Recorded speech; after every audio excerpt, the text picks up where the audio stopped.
boa tarde a todos. Primeiras palavras de absoluto agradecimento ao Flávio, aos organizadores do Congresso, pelo convite.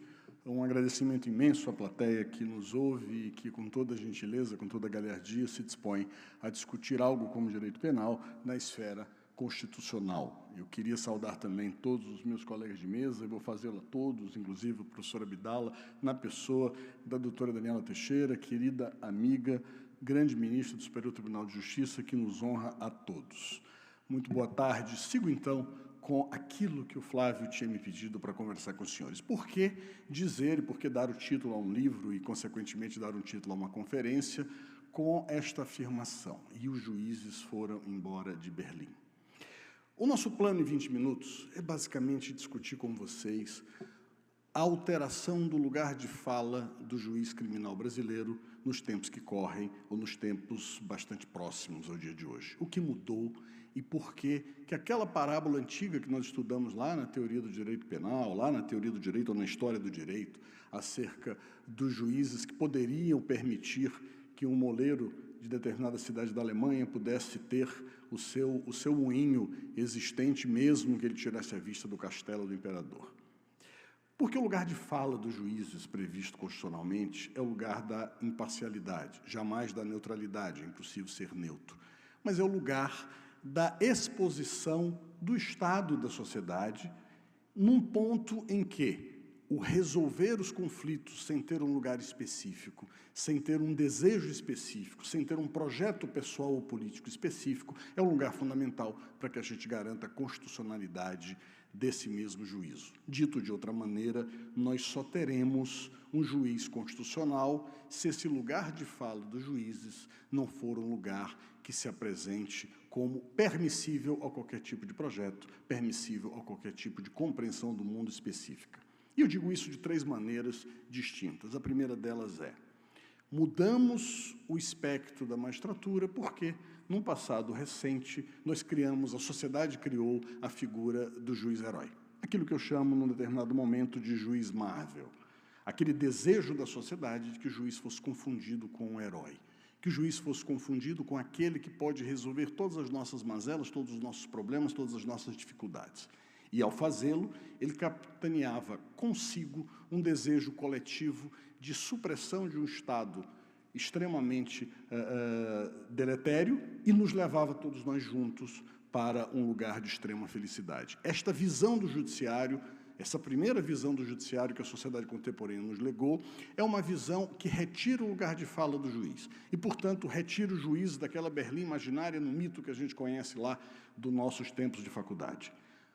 Porque o juiz não é aquele que tem por obrigação capitanear o desejo das pessoas, capitanear a vontade das pessoas e resolver os problemas mais intestinos ou mais estruturais da sociedade. O juiz no dizer de tantos teóricos, eu não vou citar todos e nem poderia, é aquele que tem a função de aplicar a lei. Num dado momento, nunca foi tão necessário reverenciar Kelsen. Num dado momento, nunca foi tão necessário dizer às pessoas que o lugar de fala do juiz é o lugar do cumprimento da legislação, é o lugar de obedecimento, de obediência e de pertencimento à estrutura de direito positivo concedida. Porque não é possível, não é razoável que nós vivamos uma realidade onde os juízes possam inventar ou criar as suas próprias normas, ou possam dar tanto valor à interpretação aberta que o subjetivismo na compreensão da Constituição termine por realizar um status de coisas, um estado de coisas absolutamente divergente daquilo que a legislação permite. Nós não somos heróis. O juiz não é um símbolo da Marvel. O juiz não é aquele que tem, por obrigação, resolver como super-herói todas as mazelas do mundo. Essa alteração do lugar de fala é o que eu digo que permite, num dado momento, que nós deixemos de compreender o juiz como aquele que tem um lugar constitucionalmente definido e exerce uma jurisdição constitucionalmente adequada. Segundo ponto, sobre esta fuga, esta saída, esse abandono dos juízes do lugar mítico, do lugar imaginário de fala, que a gente pode cristalizar como Berlim, usando a parábola que diz o tom do livro da palestra. Num dado momento, as pessoas começaram a desejar o espaço da magistratura, não como um espaço onde elas pudessem aplicar a lei, resolver como funcionários públicos que são, uma série de problemas de conjugação entre a realidade e a legislação, mas passaram a ver isto como um espaço de poder. Acima de tudo, um espaço de exercício de uma autoridade e exercício dessa autoridade, que pudesse permitir uma série de aplausos. Isso implica na recolocação do juiz daquele lugar específico de fala como resolvedor de conflitos e aplicador do direito positivo, como um lugar de extremo poder. Eu brinco dizendo que nós, com a República, acabamos com os duques, os barões, os marqueses e os viscondes. E a sociedade, lamentavelmente, substituiu por promotores, juízes, desembargadores, ministros e por aí vai. Ou seja, nós criamos a compreensão de que há uma certa aristocracia na estrutura da magistratura, que deve verberar na forma como o cidadão vê o juiz, na forma como o cidadão concebe ou compreende a posição do juiz como decisor de um processo. Portanto, esses dois elementos míticos me parecem muito claros. A compreensão social de que o juiz é um herói, ou o juiz Marvel, ou o complexo de Marvel, como eu chamo, e, em segundo lugar, a compreensão de que o exercício da magistratura é um exercício de poder, de tal maneira que ele exerce uma posição muito parecida com aquela que no Brasil Império, que no Brasil Colônia, nós utilizávamos através dos marqueses, viscondes, duques e toda a aristocracia.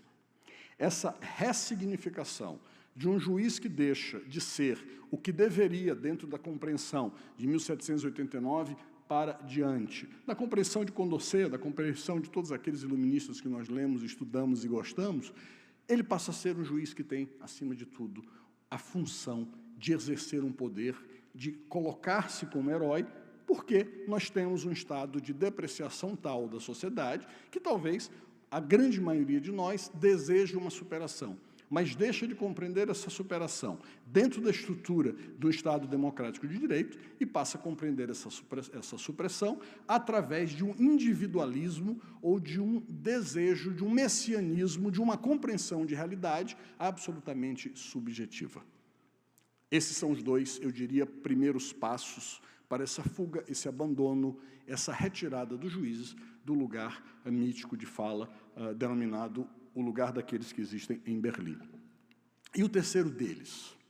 O terceiro deles seria um movimento pós-moderno, que pode ser sentido em todos os lugares do mundo, ele, na verdade, não é um fenômeno brasileiro, é um fenômeno ocidental, em que as pessoas pararam de crer em si próprios, pararam de crer na democracia, pararam de crer na possibilidade de todos juntos resolverem republicanamente e democraticamente a solução de qualquer conflito. Este século, ele não se notabilizou pelo desejo de um juízo constitucional, ele não se notabilizou pelo apego a soluções coletivas de conflitos, ele não se notabilizou pela compreensão de que, democraticamente, no jogo democrático da maioria, respeitando a minoria, nós podemos resolver conflitos. Ele se notabilizou pela autoridade, ele se notabilizou pelo poder. Ele flertou com o fascismo de forma absolutamente clara, em vários lugares do mundo. Por quê? Porque a maneira de resolver os problemas, através desse teatro de argumentações, desse conjunto de diferenças, faliu em alguns lugares do mundo. E a discussão, ou a proposição do homem sendo o lobo do próprio homem, vamos voltar lá para Hobbes, e a ideia de que todos juntos, uns devorando os outros, não nos conduz a lado nenhum, e eu preciso de um Leviatã, eu preciso de alguém forte, que possa resolver os conflitos, ele varreu a Europa Ocidental nesse século, chegou nos Estados Unidos da América nesse século, chegou no Brasil nesse século, e nos contaminou com a ideia de que a autoridade, a força e o relegar a minoria a um lugar ausente de fala dentro do embate democrático poderia nos levar a um lugar mais seguro, a um lugar mais feliz, a um lugar mais desenvolvido. E nós começamos a construir uma estrutura de direito segregacionista. Nós conseguimos construir, ou começamos a construir, a normalidade, lamentavelmente, de uma justiça racista, de uma justiça que segrega, de uma justiça que afasta as minorias e cria uma narrativa de um poder central baseado naquilo que, em tese, majoritariamente, funciona a elite de qualquer país. Esse fenômeno não é brasileiro, esse fenômeno é europeu. E é ocidental, e é americano, e é também brasileiro. Isto nos leva à terceira característica desta fuga imaginária, essa fuga mítica, essa fuga metafórica que eu descrevo. É a ideia de que a democracia não resolve. O juiz democrático, na medida em que ele exerce um mandato democraticamente definido a partir de uma ordem constitucional para resolver conflitos, ele não é um juiz razoável e eu preciso de um juiz forte, de um juiz que até é necessário atravesse a lógica do direito positivo e das ordenações processuais. Muito me recordo, e isso talvez tenha sido a grande centelha para a tese que eu defendo nesse livro, de uma determinada entrevista com um determinado jornalista que me telefona e me pergunta por que eu suspendi, ou por que eu tranquei, em termos coloquiais, o processo criminal de um cidadão razoavelmente conhecido do Brasil afora. E a pergunta foi: o senhor acha que o deputado fulano de tal está sendo perseguido? Eu havia trancado o inquérito. E a resposta foi muito simples, ela me parece muito clara, e eu faria hoje todos os dias da minha vida. Eu não sei se ele é culpado ou não, e também não sei se ele é perseguido, porque eu não fiz a investigação processual. Quem eu acho que está sendo perseguido nesse caso é o Código de Processo Penal. E não só perseguido, como espancado. Isso nos leva à seguinte conclusão: eu não conseguirei ter uma justiça decente, uma justiça correta, uma justiça republicana, uma justiça constitucional, uma justiça contemporânea, se eu entender que a minha compreensão do mundo ela é superior à sua, e, portanto, eu posso impor nos processos, porque eu sou juiz, aquilo que eu compreendo que é a verdade, a luz, a certeza e a correção. E a sua visão, ou a visão de vocês todos juntos, criando um Código de Processo Penal através do Legislativo, ou estabelecendo uma ordem democrática e constitucional, ela não é válida.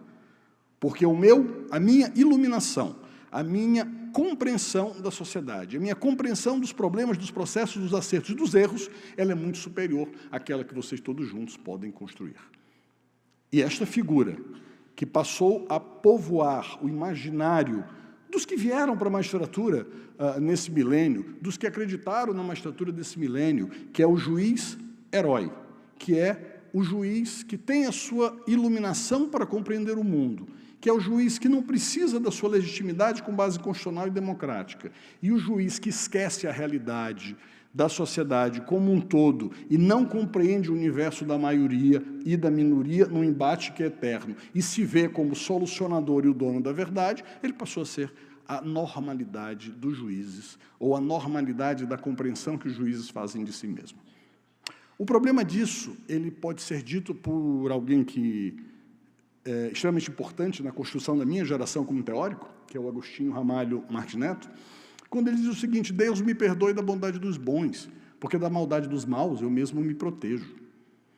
Isso implica dizer que o grande problema desta compreensão autorreferenciada, essa compreensão nobiliárquica, essa compreensão extremamente heróica do judiciário, é que eu confio em mim, os senhores não são obrigados a confiar, como eu não sou obrigado a confiar em quaisquer dos outros que sejam juízes. E é por isso que todos nós juntos precisamos confiar em uma ordem jurídica, constitucional, imparcial, que proteja o lugar de fala do magistrado, não como um herói, não como um aristocrata, não como um detentor de uma autoridade sobre qualquer lugar, mas, acima de tudo, como representante claro de uma ordem constitucional e de uma estrutura democraticamente fundada e criada para a preservação do direito positivo. Este abandono do lugar de fala do juiz, a partir dessas três observações, nos levam a duas consequências que eu vou mencionar nesses últimos 6 minutos que ainda me restam. A primeira delas é insegurança. E por que insegurança? Quem dos senhores, eu digo isso numa determinada passagem, mesmo reconhecendo a grande superioridade militar e teórica do general do exército inimigo, gostaria de ser julgado por ele? Quem dos senhores entregaria ao adversário o próprio pescoço e a própria cabeça, mesmo reconhecendo que o adversário tem as suas boas características, bons adjetivos e boas virtudes? Se o juiz se torna jogador, quem será o responsável pelo apito? E melhor, o que fará o outro acreditar, confiar e aceitar no apito que é soprado não pelo juiz, mas por outro jogador. Como acreditar no judiciário se de largada ele já é combatente? Ao combater, eu já estabeleço os exércitos a mim e os exércitos dos outros.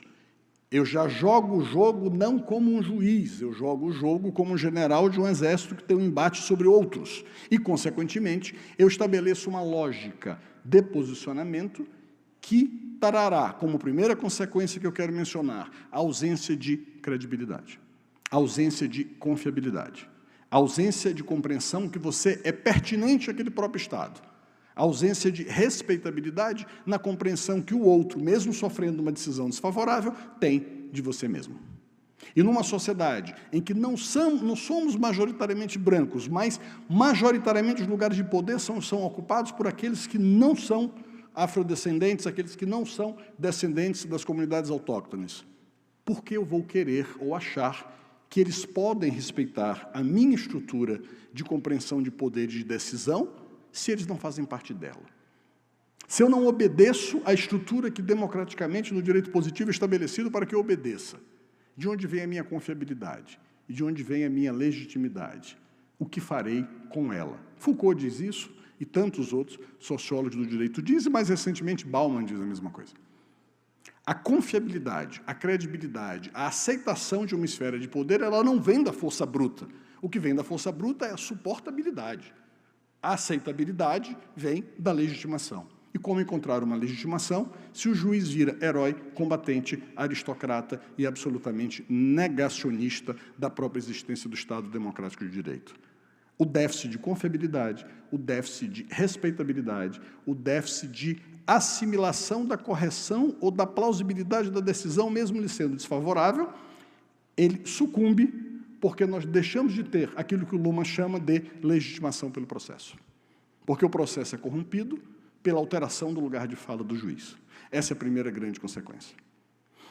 A segunda grande consequência, que me parece, é um estado beligerante de negação desse equilíbrio, cuja narrativa e a retórica só se sustenta a partir do momento em que eu respeito o outro. Direito, acima de tudo, equilíbrio. Direito, acima de tudo, retórica, dentro de um estado em que o teatro argumentativo, que está cá e está lá, ele se entende, ele fala a mesma linguagem. Como o ministro Barroso, que esteve conosco ontem, diz, se eu puxo a caneta do bolso e o ministro Rogério Schietti diz, essa caneta é bonita, a ministra Daniela diz, essa caneta é feia, o professor Abdala diz, essa caneta é pesada demais, eu não gosto de escrever com ela. Nós vamos divergir, mas estaremos no mesmo teatro argumentativo. Se eu tiro a caneta do bolso e alguém me diz, isso é um pneu, eu não tenho mais a menor condição de dialogar a partir dessa constatação, que é o oposto da minha compreensão de realidade sobre o mundo. Portanto, essa divergência de realidade gera duas antípodas, o bem e o mal, o certo e o errado. Mergulha a sociedade num universo maniqueísta em que você é contra ou a favor. E eu volto à entrevista que eu mencionei. Se eu tranco o inquérito é porque eu sou a favor do réu, se eu condeno é porque eu sou contra o réu. Não há raciocínio de que eu simplesmente respondo a uma exigência de uma estrutura dogmática de direito penal, processual penal, que se estabelece dentro do Estado democrático de direito. Portanto, e termino com isto, o grande problema desta alteração do lugar de fala do juiz, essa fuga de Berlim, essa fuga do imaginário tópico de um poder judiciário independente, reside exatamente numa sociedade beligerante e maniqueísta. Ou estamos certos ou estamos errados. Ou estamos caminhando para condenar e prender, ou estamos caminhando para absolver e soltar. Os amigos e os inimigos. E o direito penal mergulha na trágica compreensão de que ele é um direito penal para tratar os inimigos e restaurar a mim o perdão para tratar os amigos.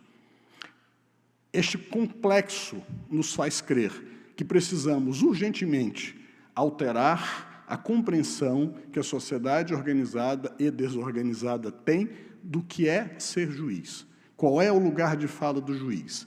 E para que serve o direito penal? Que existiu e que se construiu para libertar e para organizar a possibilidade de cumprimento de penas, e não para ser utilizado num embate extremamente agressivo entre certos e errados a partir de um posicionamento político divergente ou convergente a partir de quem somos. Eu agradeço imensamente a atenção dos senhores, agradeço a companhia dos meus queridos integrantes de painel, agradeço o convite do Flávio, agradeço a presença do ministro Rogério e digo a todos os senhores que nada como crescer discutindo todos juntos rumo a uma sociedade melhor. Muito obrigado. Do Superior Tribunal de Justiça, mestre em Direito pelo Instituto Brasileiro de Ensino, Desenvolvimento e Pesquisa, brilhante advogada, agora na qualidade de ministra. Eu a saúdo com um poema da nossa irmã curitibana, chamada Helena Collodi, que diz diretamente ao tema proposto por Vossa Excelência, habeas corpus, quem vamos prender? E ela tem um poema muito curto chamado Prisão. E diz assim: puseste a gaiola suspensa de um ramo em flor num dia de sol. Estamos muito interessados em saber a quem o Estado efetivamente dirige essas prisões e qual a dificuldade que o STJ e todos os magistrados têm ao enfrentar esta situação. Com a palavra.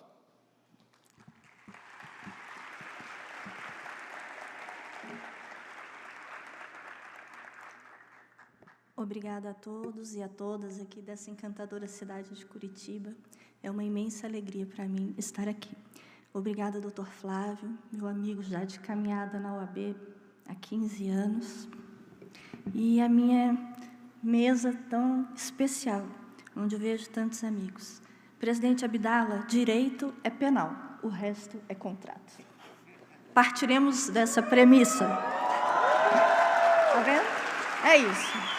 Quem estuda direito penal. O resto faz uns contratos, umas coisas assim. Meu querido Ney Belo, de tantas caminhadas, Ana Maria, minha parceira de gravidez, mas isso faz 21 anos. Estamos juntas desde então. Doutor Francisco e o nosso relator Jefferson, que alegria estar aqui. Vou saudar aqui a nossa plateia, especialmente com o ministro Schietti, que é... Meu apelido é Schietia, daí vocês veem o tanto que eu gosto dele, e já há quantas décadas. A doutora Tânia Wurst, juíza aqui em Curitiba, doutor Marlos Arnes e, claro, meu amado Miguel. A questão que eu trago para os senhores e para as senhoras, especialmente os estudantes, ontem conversei com vários aqui. Sei que a nossa plateia tem muita gente que está começando. E meu papel aqui é de trazer esperança, especialmente aos senhores e às senhoras que estão começando no direito penal. E a pergunta é exatamente essa.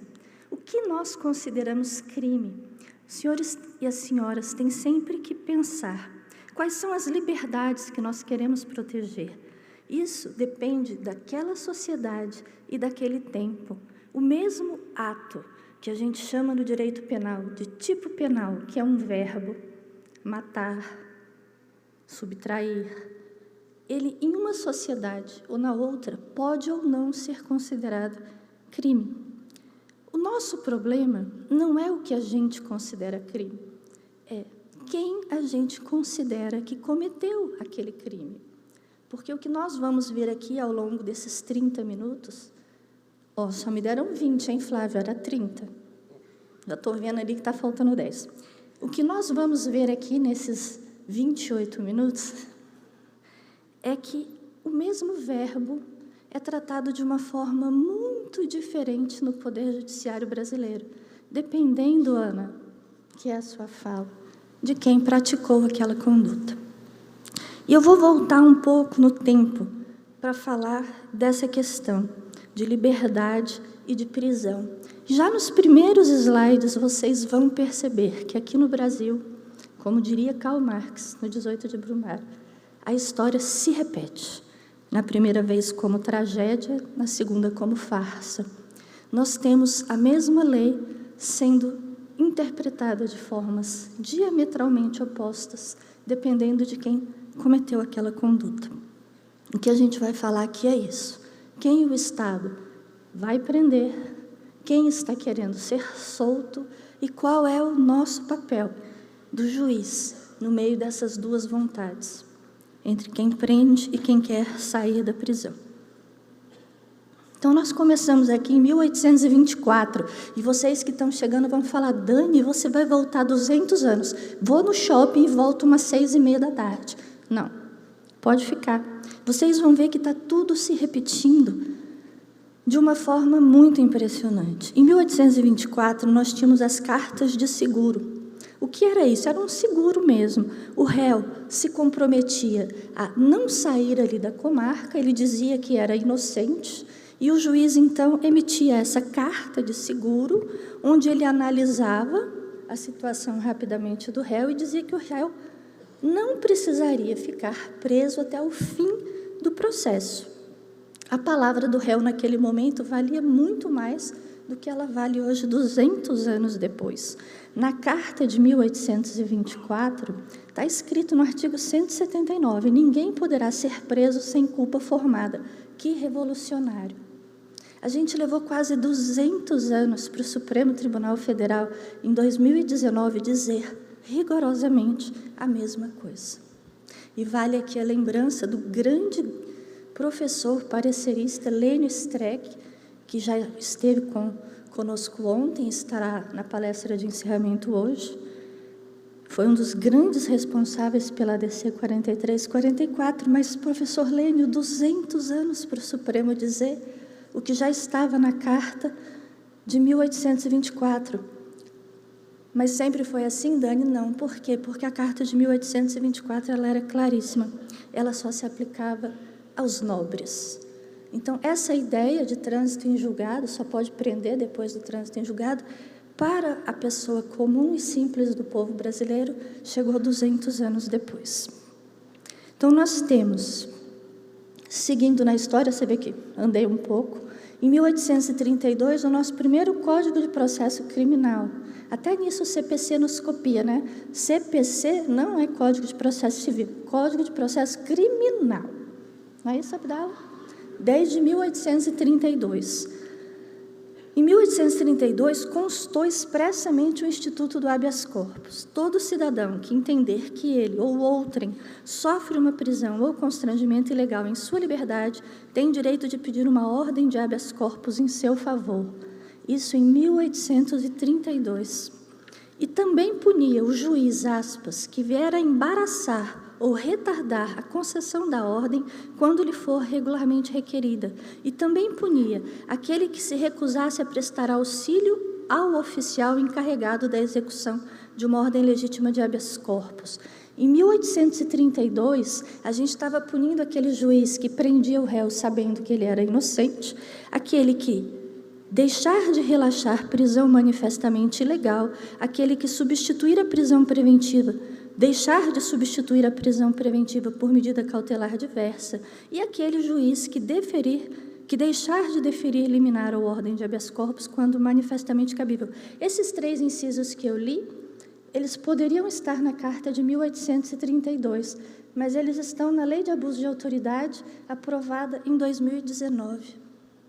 A gente, em 2019, teve que voltar a falar o que falava o Código de Processo Criminal, Ney, em 1832.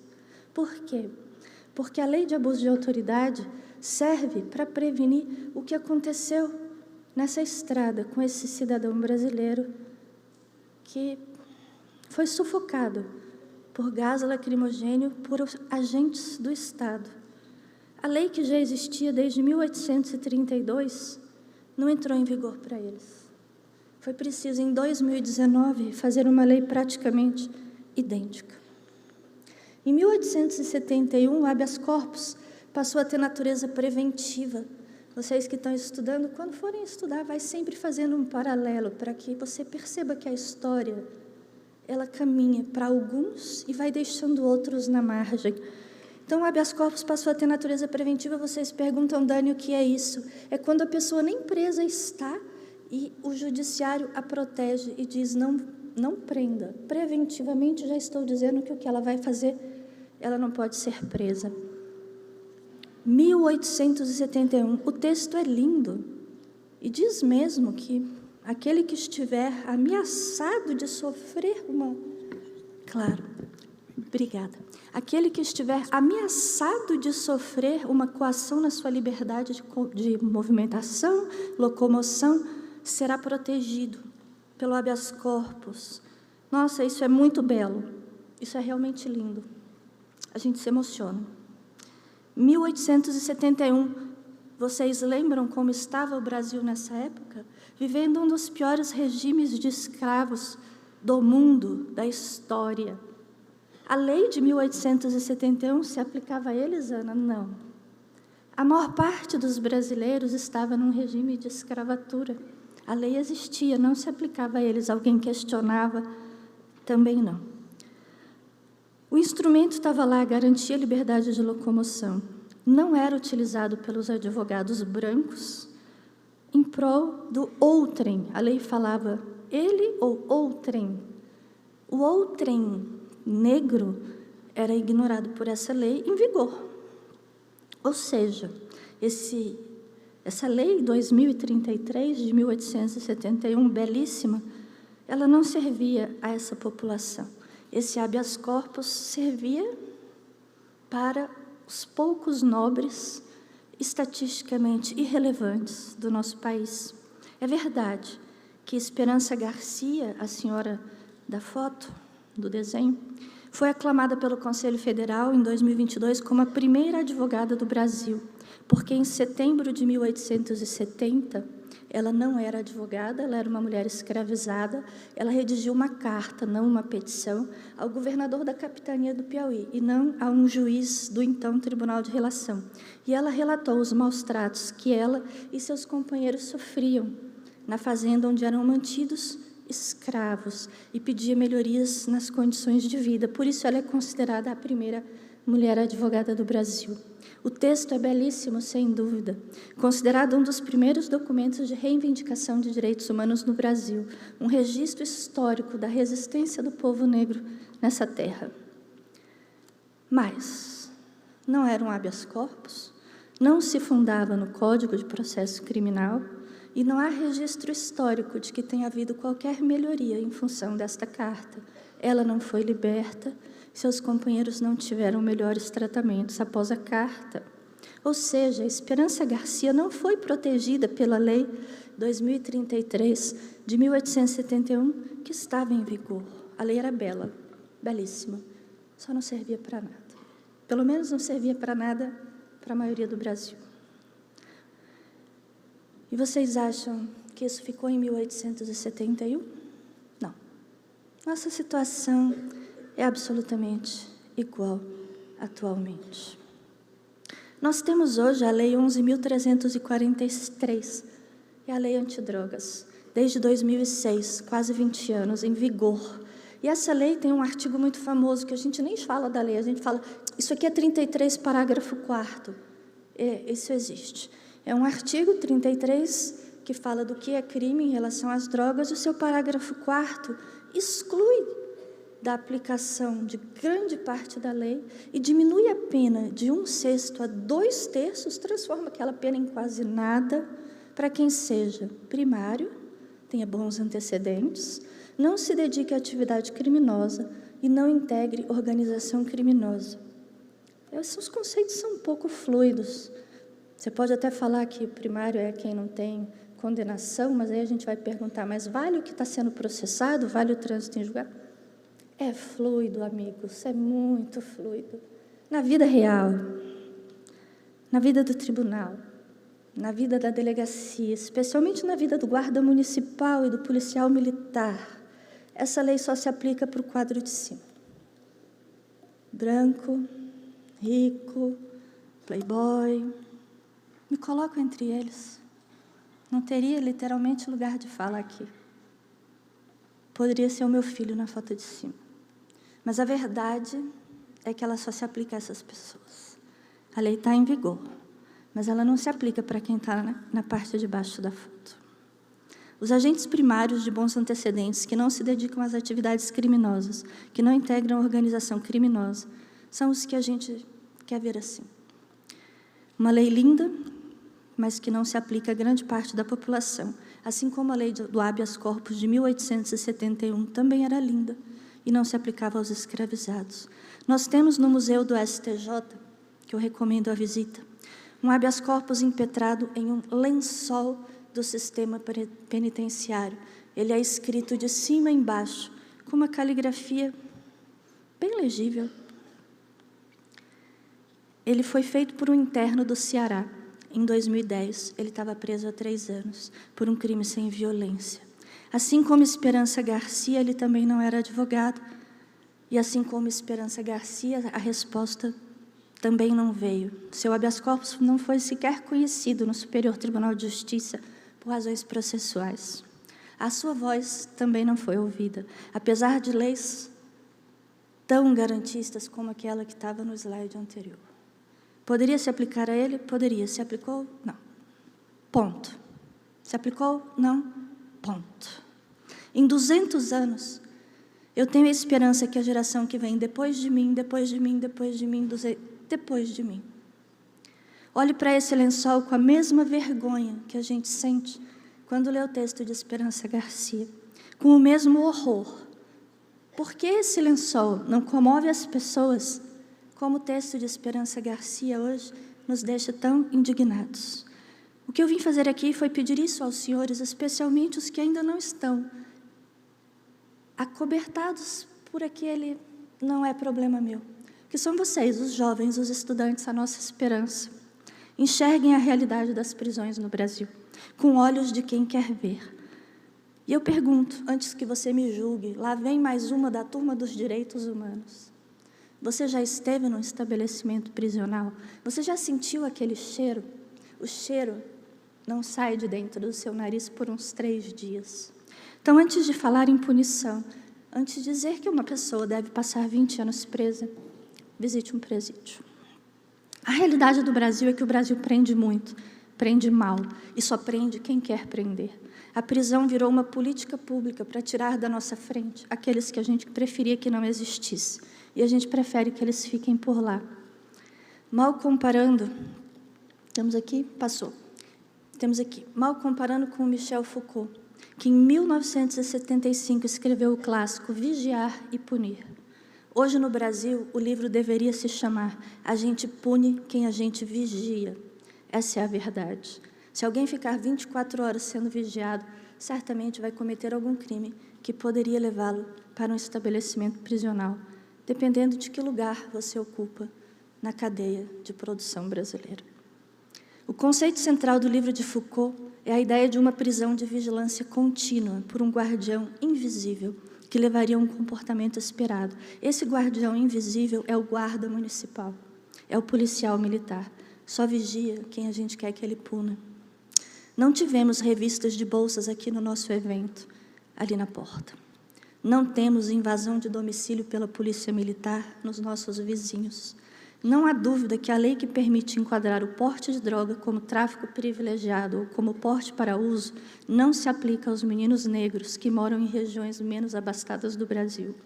E os dados do Poder Judiciário comprovam que temos habeas corpus há 200 anos, presunção de inocência há 200 anos, trânsito em julgado antes de ir preso há 200 anos e uma excelente lei de drogas há 20 anos. Mas elas não se aplicam a grande parte da população brasileira. A nossa Constituição de 88 trouxe um habeas corpus como poucas constituições, poucos sistemas processuais penais do mundo. Conceder-se habeas corpus sempre que alguém sofrer ou se achar ameaçado de sofrer violência ou coação em sua liberdade de locomoção por ilegalidade ou abuso de poder. Eu cheguei no STJ há muito pouco tempo, 6 meses. Novembro de 2023. Eu sou a novata, a caloura, fã do ministro Schietti, a quem eu sigo em quase todos os votos. Eu trago, pois, o olhar de quem vem de fora quem ficou 27 anos na advocacia criminal, defendendo essas pessoas. Só cliente rico, Dani, não. Eu fiquei 15 anos na OAB fazendo um serviço pro bono e fazendo inspeção em quase todos os estabelecimentos criminais por onde eu passei. E eu posso dizer, com um olhar de criminalista pela advocacia, com um olhar criminal de magistrado, há algo de muito podre no reino dos habeas corpus. O poder estatal de punir é justificado em todas as sociedades, para vocês que estão começando agora, pela tentativa de obter a paz social, o bem-estar da coletividade naquele espaço de tempo que eu falei no início, o que vamos considerar crime. E nós consideramos crime o que perturba a paz social, o que perturba a paz coletiva, o que leva a minha tia Cleide a ligar para minha mãe e dizer: você viu aquele absurdo? Isso perturba a paz social. Isso deve ser punido e essa pessoa deve ser segregada. O tipo penal que descreve o comportamento que a sociedade efetivamente não tolera é que deve ser punido. Como juíza, eu devo me perguntar: essa atitude que querem punir está tipificada, ela está na lei? O cidadão não quer que isso aconteça. Teve esse seu desejo transformado em lei pelo legislador? Qual é o bem juridicamente tutelado? Que paz social eu estou tentando preservar? Essa pena é justa para essa perturbação. Nós vivemos em um país muito pobre, com recursos limitados em todas as esferas, a policial, a judicial e a executiva. O cumprimento da pena, ela é uma atribuição do Poder Executivo. Quem constrói e mantém o presídio é o Poder Executivo. A que crimes nós daremos preferência numa situação de recursos limitados? Não temos como colocar mais gente, não temos onde construir mais estabelecimentos prisionais. Então, aqui, eu peço a vocês que façam um passeio comigo. Imaginem que você hoje vai sair daqui do nosso evento, tarde da noite, como ontem, e você vai estar dentro, confortavelmente, de um veículo blindado. E pela janela, você vai passando e vai vendo situações do dia a dia. Você vai presenciar tráfico e uso de drogas. Aqui à sua direita, logo na saída, tem um grupo de jovens ali, por exemplo, usando maconha, crack, cocaína. Você segue e você vai ver um furto sem violência, alguém pegando uma carteira, um óculos que alguém deixou aqui, pegou o óculos. Você vai ver um roubo. A diferença de um para o outro, para os que estão começando, é a violência. Com violência a gente chama de roubo. Você vai ver uma pessoa sendo assassinada, que a gente chama de homicídio. Você vai ver uma criança sendo abusada sexualmente na janela ali em cima, que a gente chama de estupro de vulnerável. Você vai ver uma pessoa aplicando um golpe num senhor de idade, que a gente chama de estelionato. Você vai perceber uma organização criminosa num escritório bem aqui. E você vai ver uma briga, que a gente chama de lesão corporal.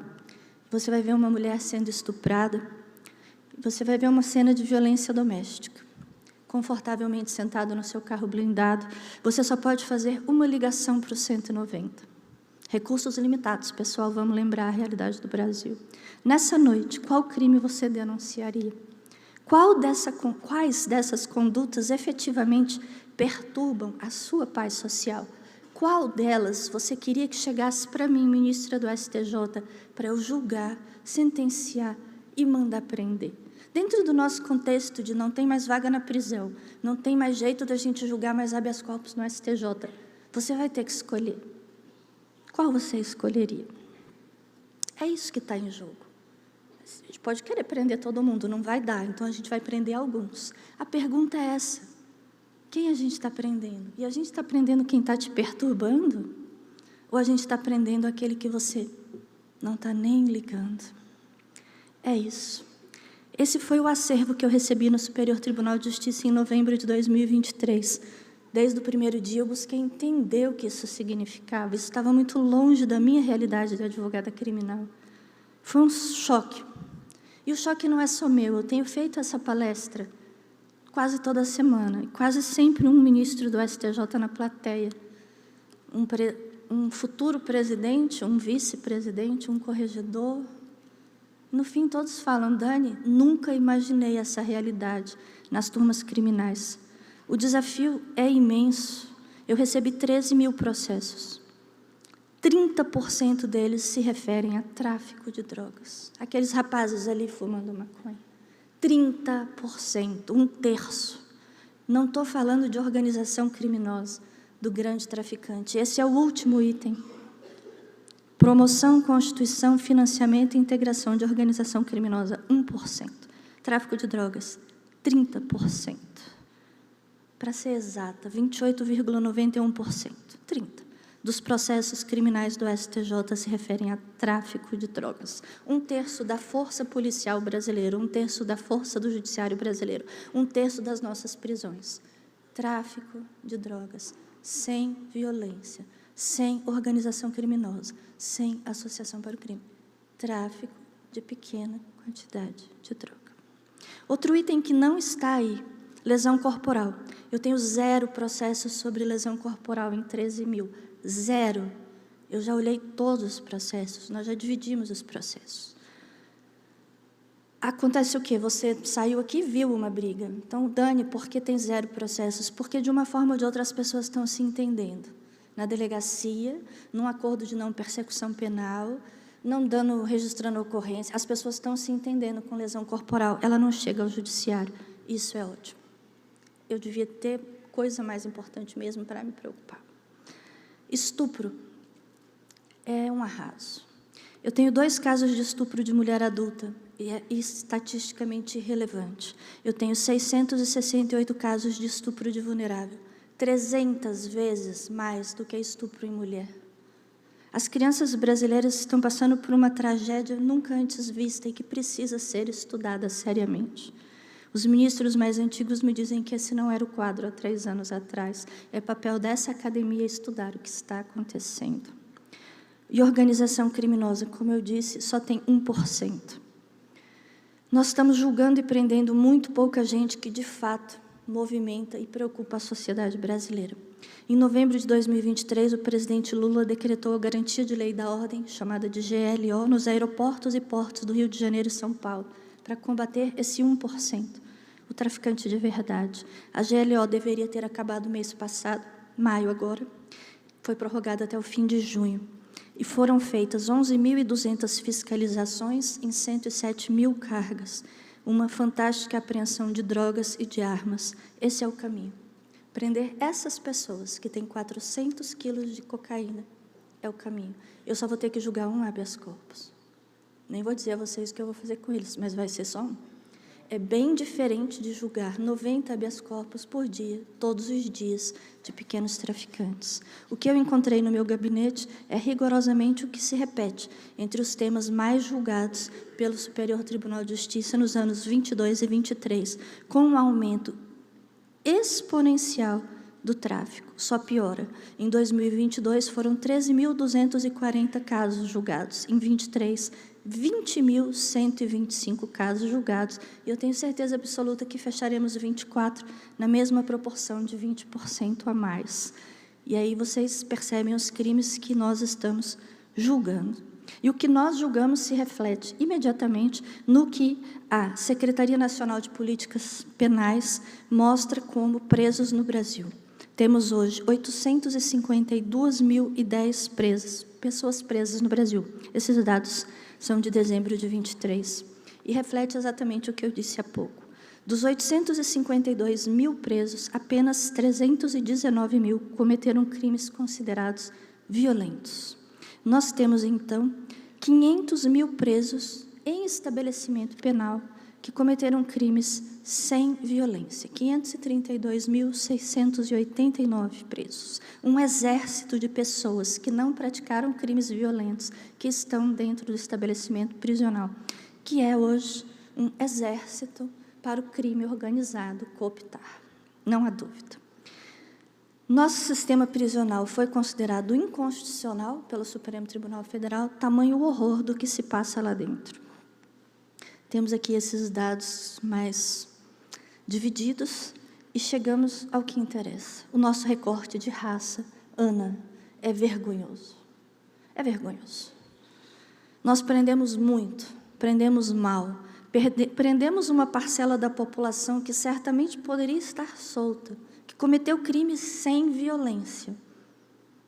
que não perturbam a paz social das pessoas, mas eles estão lá presos. Nossos internos são 95% homem, 68% negro, estarrecedor. Há um ano atrás era 61%.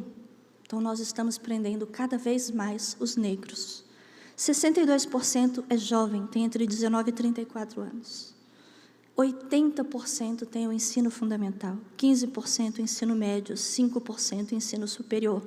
Quando alguém falar para você que a educação resolve, não responda, lá vem o pessoal dos direitos humanos. Não, lá vem o pessoal da educação. Estatisticamente, quanto mais a pessoa estuda, menos ela comete crime. Como chegamos a isso? E o que podemos fazer para mudar? É uma pergunta preciosa, com muitas respostas. Mas o principal ponto aqui na academia é fazer a pergunta.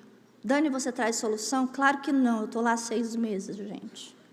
Mas eu tenho que trazer a pergunta. Essa é a realidade. O ministro Schietti está aqui, conhece a realidade há mais tempo que eu, sabe que é assim. Em um mês, nós julgamos 1.222 processos presencialmente. Eu, sozinha, dei 1.632 decisões em liminares. Todos os dias, eu recebo 90 habeas corpus. Todos os dias, eu recebo 180 processos, se você somar habeas corpus, recurso especial, mandado de segurança e conflito de competência. É impossível. São 1.000 processos por dia em habeas corpus para 10 ministros. 2.000, se você considerar os recursos, em um dia. Não há notícia de que isso se repita em qualquer outro tribunal do mundo. Estamos julgando mal, estamos prendendo mal. Isso é algo que precisa ser visto. Trago aqui exemplos de habeas corpus que não deveriam chegar ao STJ. Como eu disse, a lesão corporal não chega. Por que é que alguns crimes nós estamos elegendo, o nosso sistema policial e o nosso sistema jurídico está elegendo como algo que perturba a paz social, que precisa chegar no Superior Tribunal de Justiça? É uma verdade que o habeas corpus tem sido sistematicamente usado para suprimir instância e obter desde logo uma decisão da Corte Superior. Mas também é verdade que, se não fosse isso, essas pessoas estariam presas. Esse imediatismo que a gente tenta conter com a jurisprudência, é necessário um trabalho de todos. Nós precisamos de mais juízes, não os heróis, como disse aqui o querido Ney Belo, mas juízes que cumpram a lei e especificamente sigam a jurisprudência. Precisamos de mais promotores que não peçam prisão sempre. Nós temos medidas restritivas de direito que podem ser utilizadas nesses casos. E nós precisamos que a advocacia não subverta a lógica processual e use o habeas corpus quando ele for, de fato, não um juiz heróico, mas um remédio heróico para aquela situação. Eu julguei esses casos, eu tenho os acórdãos. Furto de alimento.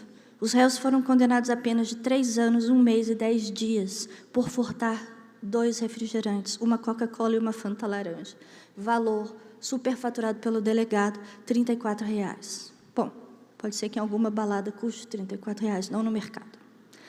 Os presos foram presos em flagrante em 2021. Eu concedi a ordem para declarar a atipicidade da conduta por incidência do princípio da insignificância. Movimentar todo o sistema judicial e penal para prender alguém com sede, para mim, é inadmissível. Eles ficaram presos 2 anos e 11 meses, ao custo de R$ 2.100 por mês, dado do CNJ para o regime semiaberto. Total de gasto, R$ 73.500, era uma Coca-Cola e uma Fanta. Ninguém pode achar essa conta razoável. Tentativa de furto de um animal, parece piada, mas quem estava preso não achou a menor graça. O paciente foi condenado a 3 anos e 1 mês, em regime fechado, estava preso há 1 ano e 1 mês, semiaberto, pela prática do crime de tentativa de furto e uso de documento falso. Adentrou num quiosque, furtou 4 cadeiras de plástico e um pato. Na confusão, o pato fugiu. Isso está narrado na denúncia. Eu, ministra do STJ, tenho que ler isso numa tarde de sol. Soltei o preso. Gasto do Estado, R$ 27.300 multiplicando por 2.100 por mês. Furto de shampoo, 8 shampoos no valor inferior a R$100 de uma famosa drogaria. A pessoa não se evadiu do local, dentro mesmo da drogaria foi pega, dentro mesmo o shampoo foi devolvido. Não há violência, não há prejuízo, não há nada. Mas a pessoa estava presa. Nós temos essa jurisprudência no STJ já muito sólida, de furto de coisa de abaixo de 10% do salário mínimo é considerado atípico, insignificante, especialmente se ele for primário. O que leva o delegado a seguir com isso? O que leva o promotor a denunciar isso? O que leva o juiz a condenar, o tribunal a manter e ter que chegar em mim? Esse é um caso que não há divergência na terceira sessão. É o primário. Chegou em mim. Então, aqui eu pergunto aos senhores, já realmente terminando, naquela caminhada no carro blindado, por onde vocês passaram, era isso que ia incomodar você? O rapaz na drogaria que foi pego com shampoo? O rapaz que furtou um pato? O rapaz que furtou uma Coca-Cola? Não é isso que incomoda. Tenho certeza que no passeio que vocês hipoteticamente deram, vocês não pensaram em punir essas pessoas. Há uma ligação para o 190, não seria essa. Mas é com isso que nós estamos perdendo o nosso tempo, nosso dinheiro, nossa saúde, nossa disposição. Eu tive um infarto com 3 meses no tribunal. É algo que não dá para justificar. Que 30% do meu tempo sejam pequenos traficantes, da minha assessoria, da turma, dos julgamentos. Eu tenho certeza que o que os senhores e as senhoras pensaram em punir nessa caminhada que fizemos abstratamente aqui, não é o jovem fumando maconha, não é aquele que furtou shampoo, é o estupro de vulnerável, é o homicídio. É uma questão de escolha nesse país de tão poucos recursos. Qual a solução fácil? Fecha o protocolo, não aceita mais habeas corpus, pronto, acabou o problema. É claro que não resolve. É claro que a culpa não está na advocacia com seus habeas corpus. Num país desigual e racista como o nosso, fechar o protocolo para os habeas corpus só vai fazer com que essas pessoas continuem presas. Nós temos é que escolher quem vamos prender e não fechar o protocolo para quem precisa ser solto. Essa é a solução difícil. Nós precisamos de mais guardas com câmeras corporais, mais promotores que peçam medidas restritivas, mais juízes que leiam os processos. Cumpram a lei, cumpram a jurisprudência. Precisamos de temperança na advocacia para que use o remédio que é heróico do habeas corpus, só porque precisa. E aqui, Flávio, obrigada pela palavra, encerro. Estamos numa academia de direito constitucional, é aqui que isso deve ser debatido, é na academia. Claude Lévi-Strauss já diria isso. O cientista não é o que dá respostas certas, o cientista é o que faz as perguntas certas. Foi isso que eu vim fazer aqui na academia. Perguntar o que podemos fazer para mudar o que há de podre no reino do habeas corpus. Eu, Ney, querido amigo, não tenho a mínima pretensão de ser uma juíza heroína, nenhuma. Eu me considero mesmo uma juíza sonhadora. Tomara que eu não perca essa indignação ao longo dos anos. Que eu continue sonhando. Na porta do meu gabinete, tem uma frase de Fernando Pessoa que diz exatamente assim: não sou nada, nem posso querer ser nada. A par disso tudo, trago dentro de mim todos os sonhos do mundo. Então foi isso que eu vim trazer aqui. É preciso que a gente sonhe com um país mais justo, menos racista, menos machista, que puna o que efetivamente tira paz social dos senhores, das senhoras, da minha tia Cleide. E que a gente tire das masmorras penitenciárias que temos essas pessoas que furtaram para comer, para beber, que não usaram de nenhuma violência ou que usaram uma droga que só é considerada crime pela cor e pela classe social delas. Que a gente consiga ver o que precisa efetivamente ser feito na polícia, no Poder Judiciário e no Poder Executivo nas suas prisões. Muito obrigada, Flávio, por me possibilitar trazer esses pequenos pensamentos dessa pequena juíza que começou a sua caminhada só há 6 meses. E obrigada a todos os senhores e senhoras.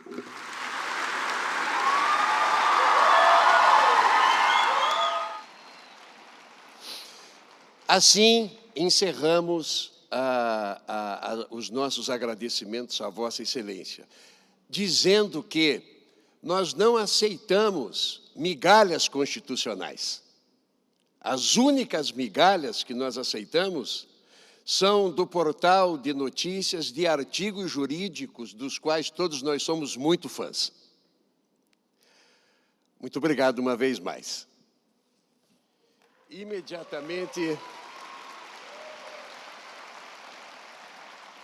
Imediatamente passo a palavra à ilustre doutora Ana Maria Prates Barroso, doutora em Direito pelo Instituto Brasileiro de Ensino, Desenvolvimento e Pesquisa, procuradora do Distrito Federal, que vai nos falar sobre a seletividade penal racial e princípios do não racismo.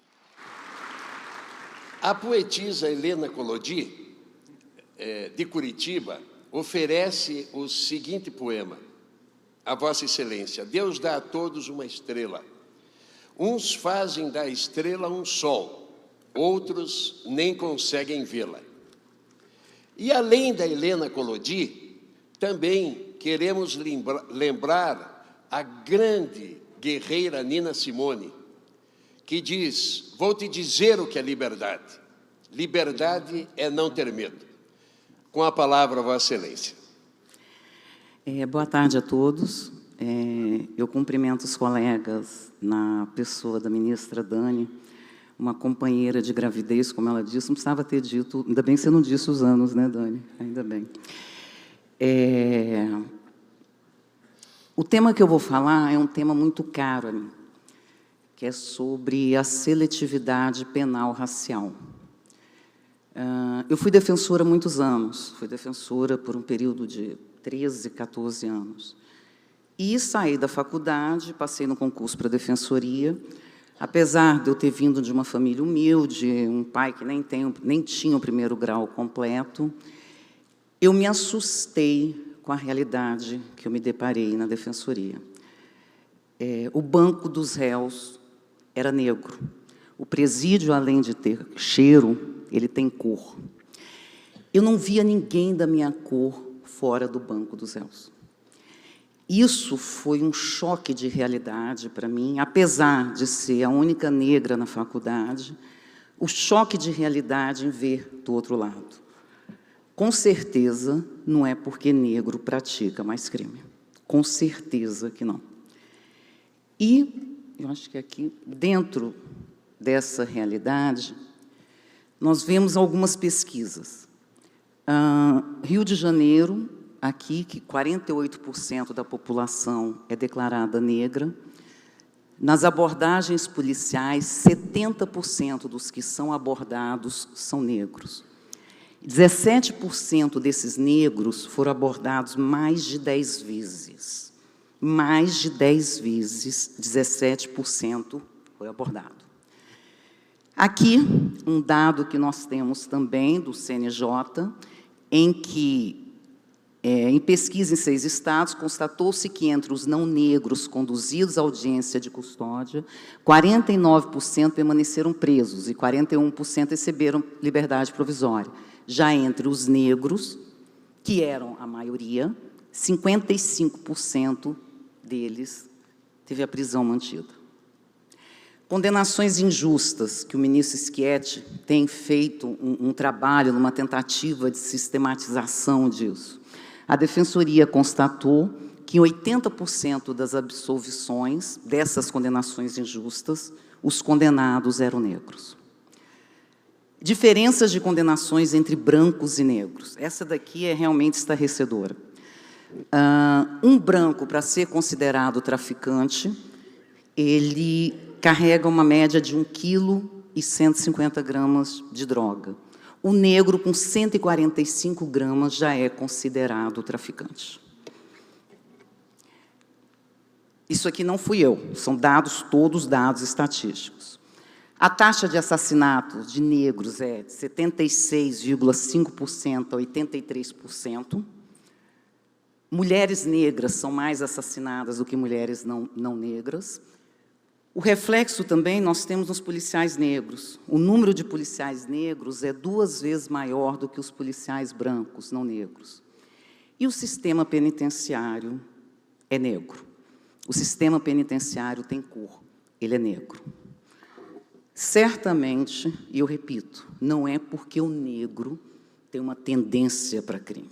Então, tem algo de errado nesse sistema. Nós estamos há 200 anos da nossa primeira Constituição, que foi em 1824. Uma Constituição que foi elaborada ainda no Império, onde nós tínhamos a escravização ainda, que veio numa suposta abolição em 1888, ou seja, vários anos depois. Então, em 1824, a ministra veio falando aqui do habeas corpus, já de 1830, você tinha um sistema para cidadão, mas o negro escravizado não era cidadão. E essa Constituição ela ainda foi elaborada dentro de um terror que Clóvis chama terror negro. O Haiti tinha terminado de ter uma revolução dos escravos, a pressão para a abolição já tinha chegado no Brasil, tinha-se medo do que esses negros escravizados poderiam fazer. Daí o sistema penal começa a se preparar para receber esse negro. Esse negro está correndo risco de uma abolição, e ele começa a se preparar. De que forma? Escravizando o agir e o ser do negro. Criminalizando o ser e o agir do negro. Nós tivemos a criminalização da capoeira, que deixou de ser criminalizada já anos depois, quando começou a ser praticada pelos brancos. Nós tivemos a criminalização da religião, o espiritismo, que era chamado, que aí você tem as religiões afros, que acabavam entrando dentro desse contexto, o curandeirismo, e a própria maconha, que veio dentro dessa criminalização. E o que é interessante, quando a gente vai fazer uma leitura, era que o negro que usava a maconha, ele era preso, mas o boticário, que era o branco que vendia, este não era. Essa é toda uma história que a gente tem. E aí a gente tem o Brasil Império, a gente tem o Brasil República, você tem uma suposta abolição, e o Código Penal continua se preparando. O Código Penal e o Código de Processo Penal. A porta de entrada deste negro, que deixou de ser coisa, ele era objeto de furto, para ser pessoa, é pelo crime. É quando ele torna-se sujeito ativo do crime. Este negro não poderia ser sujeito passivo, mas ele poderia ser sujeito ativo. Então, ele deixa de ser objeto de furto para ser criminoso. Não podia ser jurado, não tinha os iguais, como hoje também não tem, e ele era julgado pelos brancos, que eram senhores feudais ainda da época. E o que a gente teve de mudança? Nós estamos aí em 2024. Eu fico me perguntando, quando a gente olha para um sistema penitenciário, é negro. Quando a gente olha para a plateia, e a gente vê que a plateia não é negra. Então, tem algo de errado. A gente costuma dizer que do Brasil não teve apartheid. E a gente diz o seguinte, que se você tem um local onde você acha os negros e um outro onde você acha os brancos, isso é um apartheid. Então, obviamente que nós temos um apartheid. É porque negro pratica mais crime? Não. É o olhar referente a isso. Eu, como mulher negra, eu fui criada a ter medo da polícia. Até hoje, se polícia me para, eu entro em pânico. Até hoje. Sendo procuradora DF, advogada, eu tenho pânico. Eu fui criada a ter medo de polícia. Eu fico imaginando hoje um menino da favela que é criado como eu fui criada, ter medo de polícia, quando ele vê a polícia. Ele corre. Ah, mas se ele não está fazendo nada, ele não vai correr. Não, ele corre, independente de ele não estar fazendo nada, porque o negro está fazendo algo de errado. Se eu não tenho no judiciário, se eu não tenho no sistema de justiça penal, um olhar de quem está do outro lado, eu vou punir mal, eu vou punir errado. Eu vou manter isso aqui. Eu vou manter uma abordagem policial em que o negro, uma única pessoa, é abordada mais de 10 vezes. Eu vou manter um reconhecimento de pessoas em que o branco não consegue identificar a diferença dos negros. Ele não consegue. Ele não consegue um reconhecimento de pessoas. As pessoas me confundem com Margareth Menezes. Não que isso não seja uma honra, né? Cantar Faraó. Não que não seja. Mas eu não sou Margareth Menezes. Isso não foi só uma vez, foram várias as vezes. Aí eu me pergunto, se a pessoa me confunde com Margareth Menezes, imagina quando ela é furtada por um negro.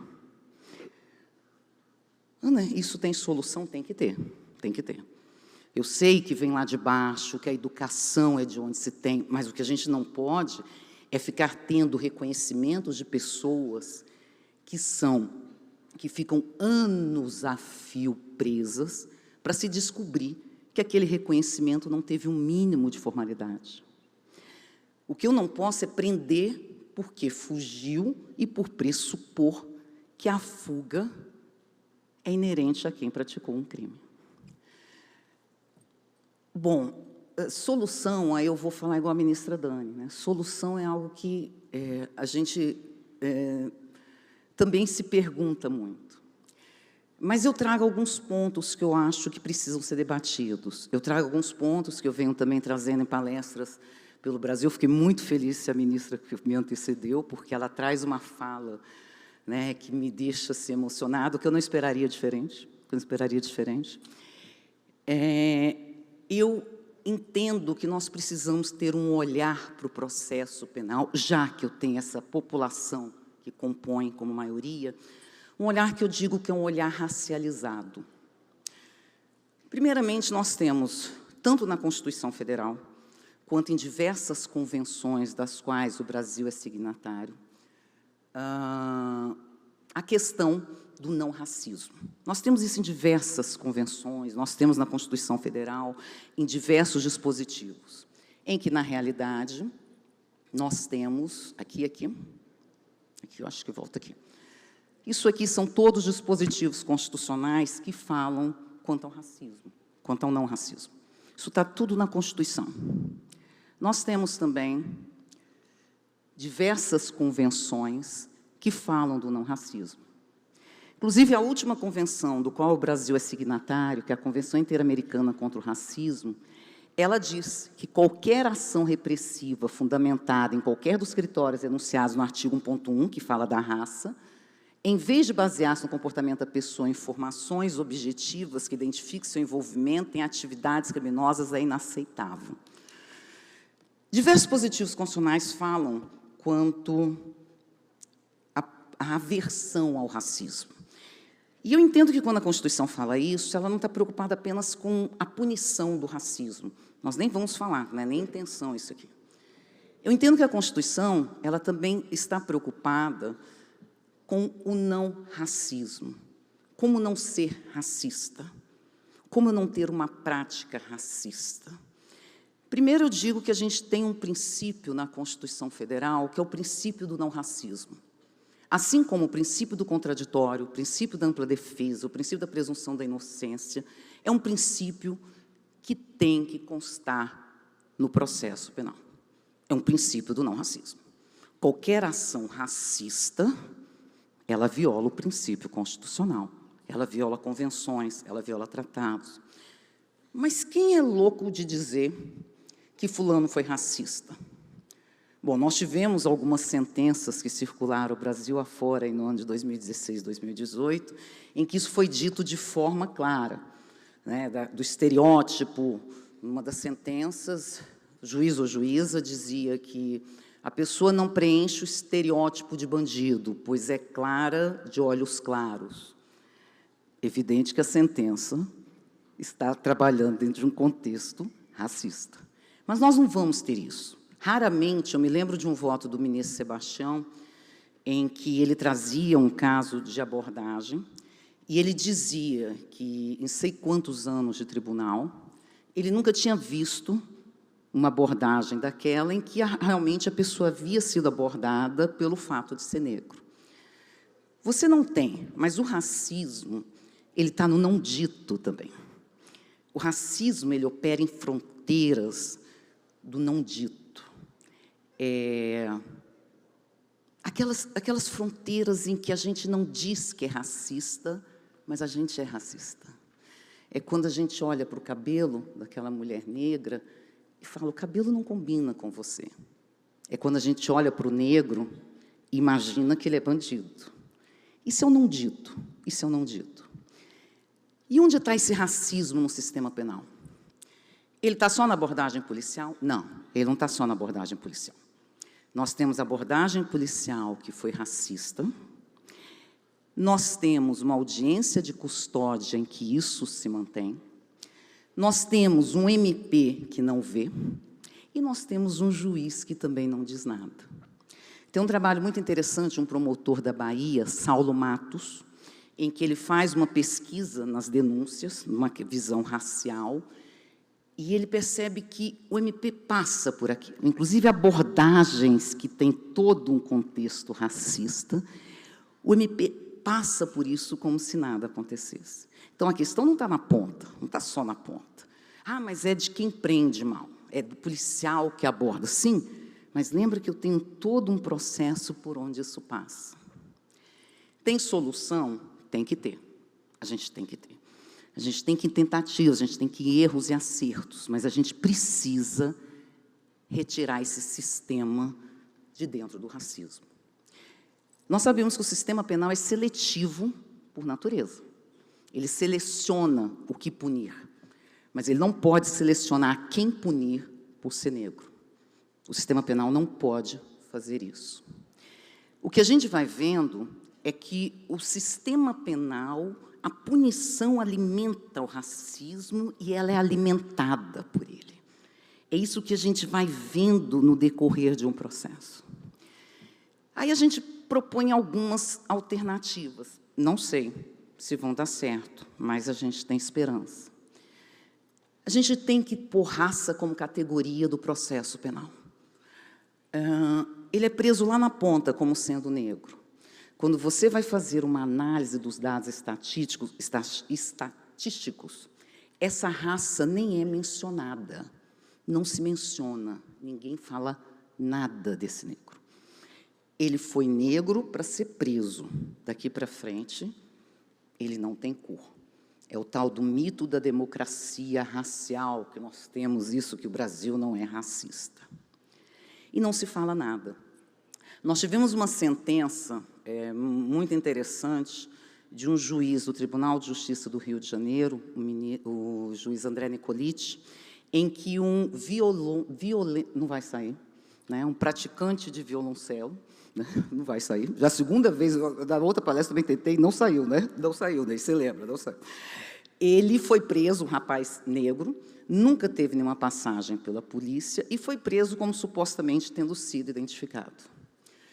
O juiz, na hora, questionando a cadeia de custódia daquele reconhecimento, aqui teve um olhar racializado.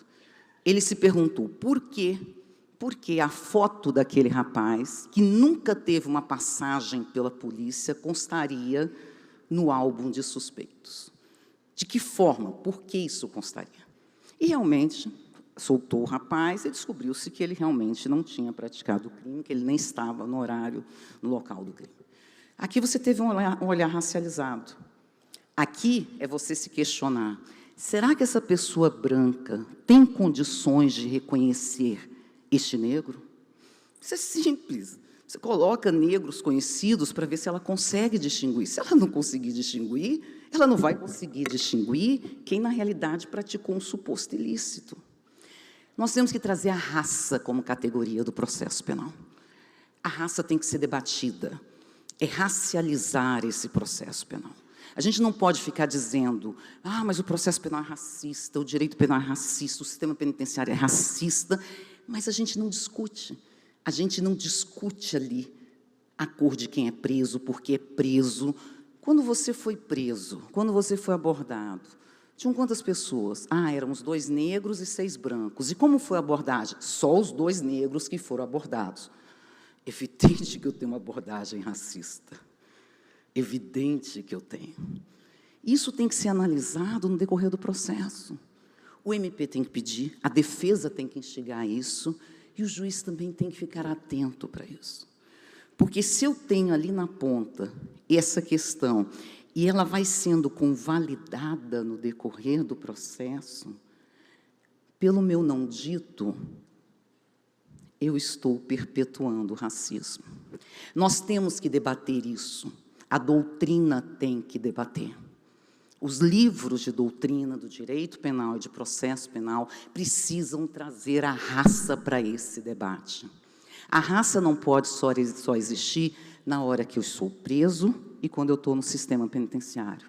O processo tem que ser racializado. Já que a gente prende o negro, tem algo de errado nisso. Gente, tem algo de errado. Não é possível. A ministra trouxe aqui. Ela trouxe. Ela falou aqui de dados e ela se pergunta, a quem serve o HC? A quem serve o direito penal? O direito penal serve ao negro, ao racismo. Ela trouxe aqui os dados estatísticos do que tem de crimes praticados supostamente por brancos. É um percentual ínfimo. Quando você constata que um branco, para ser considerado traficante, ele tem 1,15 kg de droga, e um negro com 100 e poucas gramas já é traficante, tem algo de errado. Tem algo de errado. Será que lá na ponta ninguém está percebendo isso? Será que isso não é perceptível nos julgamentos? Ou será que é melhor eu não falar sobre isso? É constrangedor falar de racismo. Eu não queria estar falando disso. Eu não queria. Até porque a gente costuma dizer que raça, ela foi criada justamente para que haja essa questão de inferioridade e superioridade. Por isso que racismo vai muito além da cor. É uma questão de poder. Isso é um assunto desagradável.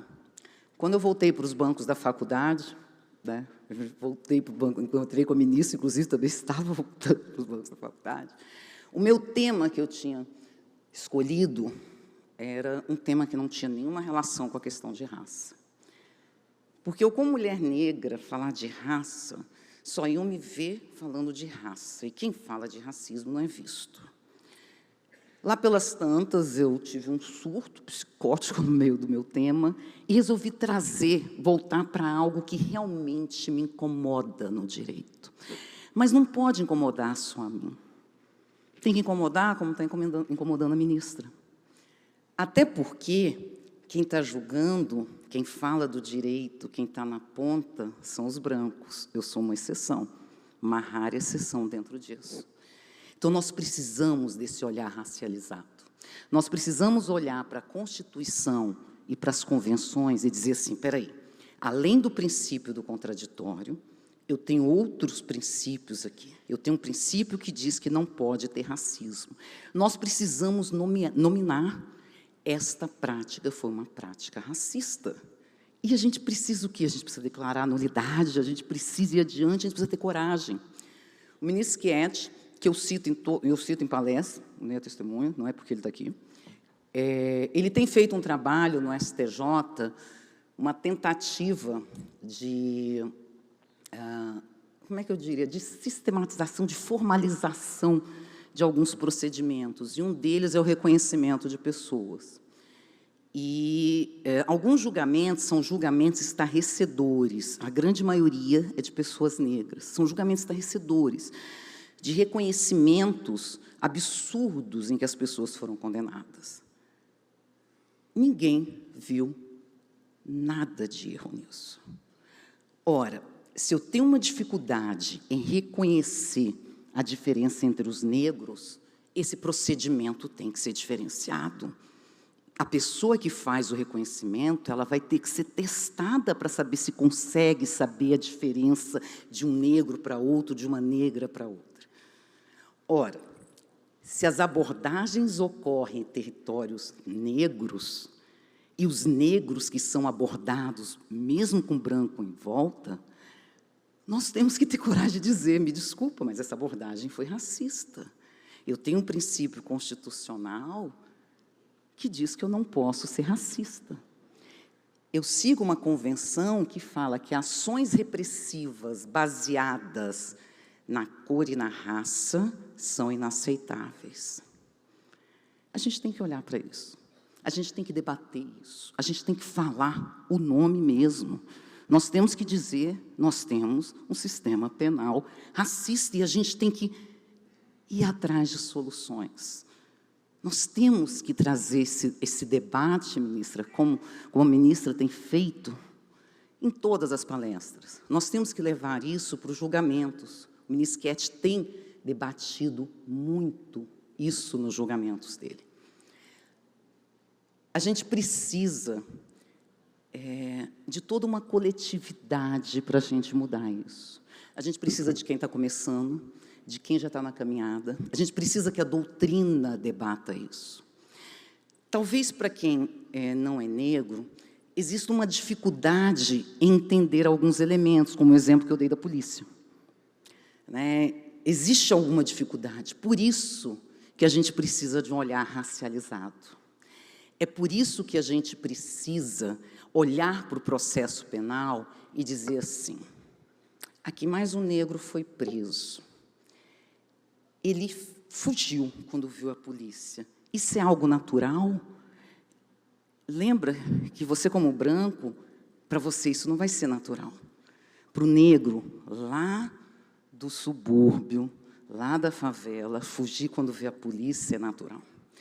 Nós temos que olhar para os processos de tráfico que compõem esse absurdo que nós temos, como a ministra falou aqui, e pensar, mas por que eu estou com o processo de um branco que foi considerado traficante com 1 quilo e tanto, e de um negro com 100 e poucas gramas foi considerado traficante? Tem algo de errado nisso. Essas pesquisas, algumas eu atualizei, são pesquisas recentes. Quando eu fiz a minha tese, são pesquisas recentes. São dados agora, de 2023. E a gente tem um dado interessante, que eu acho que ele está aqui, que a gente vê, foi do ano passado, foi uma pesquisa de 2023, foi da agência, quer ver, deixa eu ver aqui, que fala do crescimento aqui. Em 2022, dados demonstram que 68,2% da população carcerária é negra, contra 58,4% de 2005, um crescimento de 381,3%. A gente está prendendo cada vez mais os negros. A solução para racismo não vai estar... O processo penal não se presta a isso. O direito penal não se presta a soluções, de forma alguma. Ninguém acha que direito penal, aqui, quem é penalista sabe que direito penal não serve para isso. Mas a gente não está atrás de um processo penal antirracista, não. A gente está atrás de um processo penal não racista. A gente só quer que ele não seja racista. Tem como fazer isso? Tem. Nós precisamos debater, nós precisamos levar isso para debate, a gente precisa trazer isso para congressos, a gente precisa ir levando isso. E isso instigando em vocês o falar disso, o estudar disso, saber de onde vem toda essa história repressiva que nós temos do direito penal, o punir mal, de onde vem isso? De onde vem? É assustador quando a gente vai ler como o direito penal, ele fica ali, sabe, se alimentando e alimentando a questão do racismo dos ex-escravizados. Nós tivemos uma punição assim que nós tivemos o processo de escravização, o fim da suposta escravização, que foi a suposta abolição.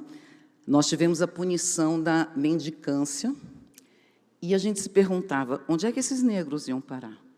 Iam para a mendicância, eram negros sem estudos, que vieram como coisas e foram, um belo dia, disseram, vocês estão soltos, vocês podem ir embora.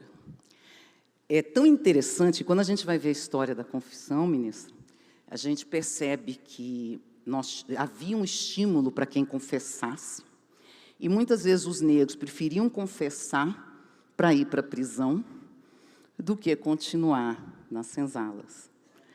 Isso é um absurdo, né? Isso é um absurdo. Então, a gente vai vendo como isso é alimentado.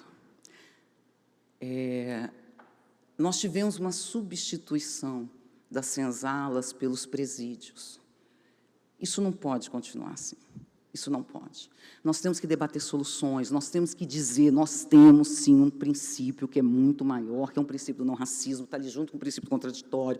Nós temos que olhar a raça no processo penal e se perguntar por que ninguém agora se preocupa com a cor dele depois que ele é preso. Esse debate nós temos que trazer para vocês que estão no início, para vocês que já estão caminhando e para vocês que já caminham num longo período. Então, eu fico muito feliz pela oportunidade de estar debatendo isso aqui. É um tema extremamente desagradável. Nossa, né? A gente queria estar falando de outras coisas, né? Mas é um tema desagradável. Mas é um tema que a gente tem que trazer para os bancos.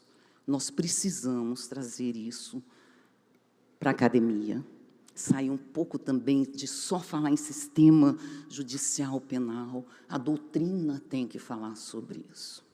O professor Geraldo Prado, na última obra dele, que é um livro de processo penal espetacular, fazendo propaganda, ele não me pediu, né? Mas é um livro espetacular, que ele lançou agora, né? Acho que foi pela Marcel Pons, né? Ele começa falando disso, da questão do negro no sistema penal e no sistema processual penal. E isso já é um avanço, né? A gente já vai ter isso em debates. A gente vai ter isso em debates. E vai ser debatendo que nós vamos achar caminhos, que nós vamos começar a ver soluções. Porque o que a gente não pode é repetir a mesma coisa. O que a gente não pode é que, de 2005 a 2022, o número de negros cresceu em 381%. Isso a gente não pode. A gente não pode ter uma pessoa abordada 10 vezes pela polícia e achar que isso é normal. Prender uma pessoa que teve não sei quantos reconhecimentos errados. Então, a gente vai ter que tentar. E em tentativas, erros e acertos. Eu me lembro que, na minha defesa da banca, um professor falou assim, mas você sabe que o racismo, ele encontra meios. E é verdade, a gente encontra a solução, o racismo dá um jeito. É impressionante isso. A gente que lida com esse estudo, a gente vê, sim, mas a gente tenta. Se ele encontrar um meio, a gente tenta de novo. A gente vai tentando. Se eu tenho esperança, lógico que eu tenho. Eu não sou mais defensora, mas eu fico muito feliz quando eu vejo colegas defensoras que também estão debatendo isso. Eu fico muito feliz em ver que isso está sendo trazido em votos, como votos do ministro Schietti, em votos da ministra Dani, na palavra que a ministra Dani vem trazendo. Desculpa, ministra Dani, é difícil, ministra Daniela. E a gente tem que ir um pouco mais além. A gente precisa de soluções práticas. Eu não quero que os jovens de hoje tenham medo da polícia e corram quando vejam a polícia. Mas eu também não quero que isso seja tido como uma presunção de culpa. Eu quero que, quando a gente olhe para esses comportamentos, a gente racialize o processo.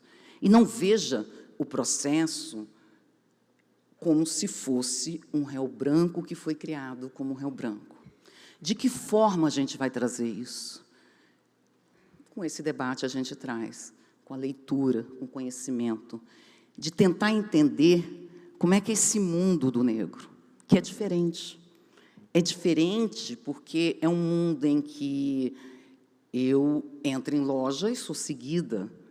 É diferente, é um mundo diferente esse mundo. Mas dá para a gente trazer isso e racializar esse processo penal.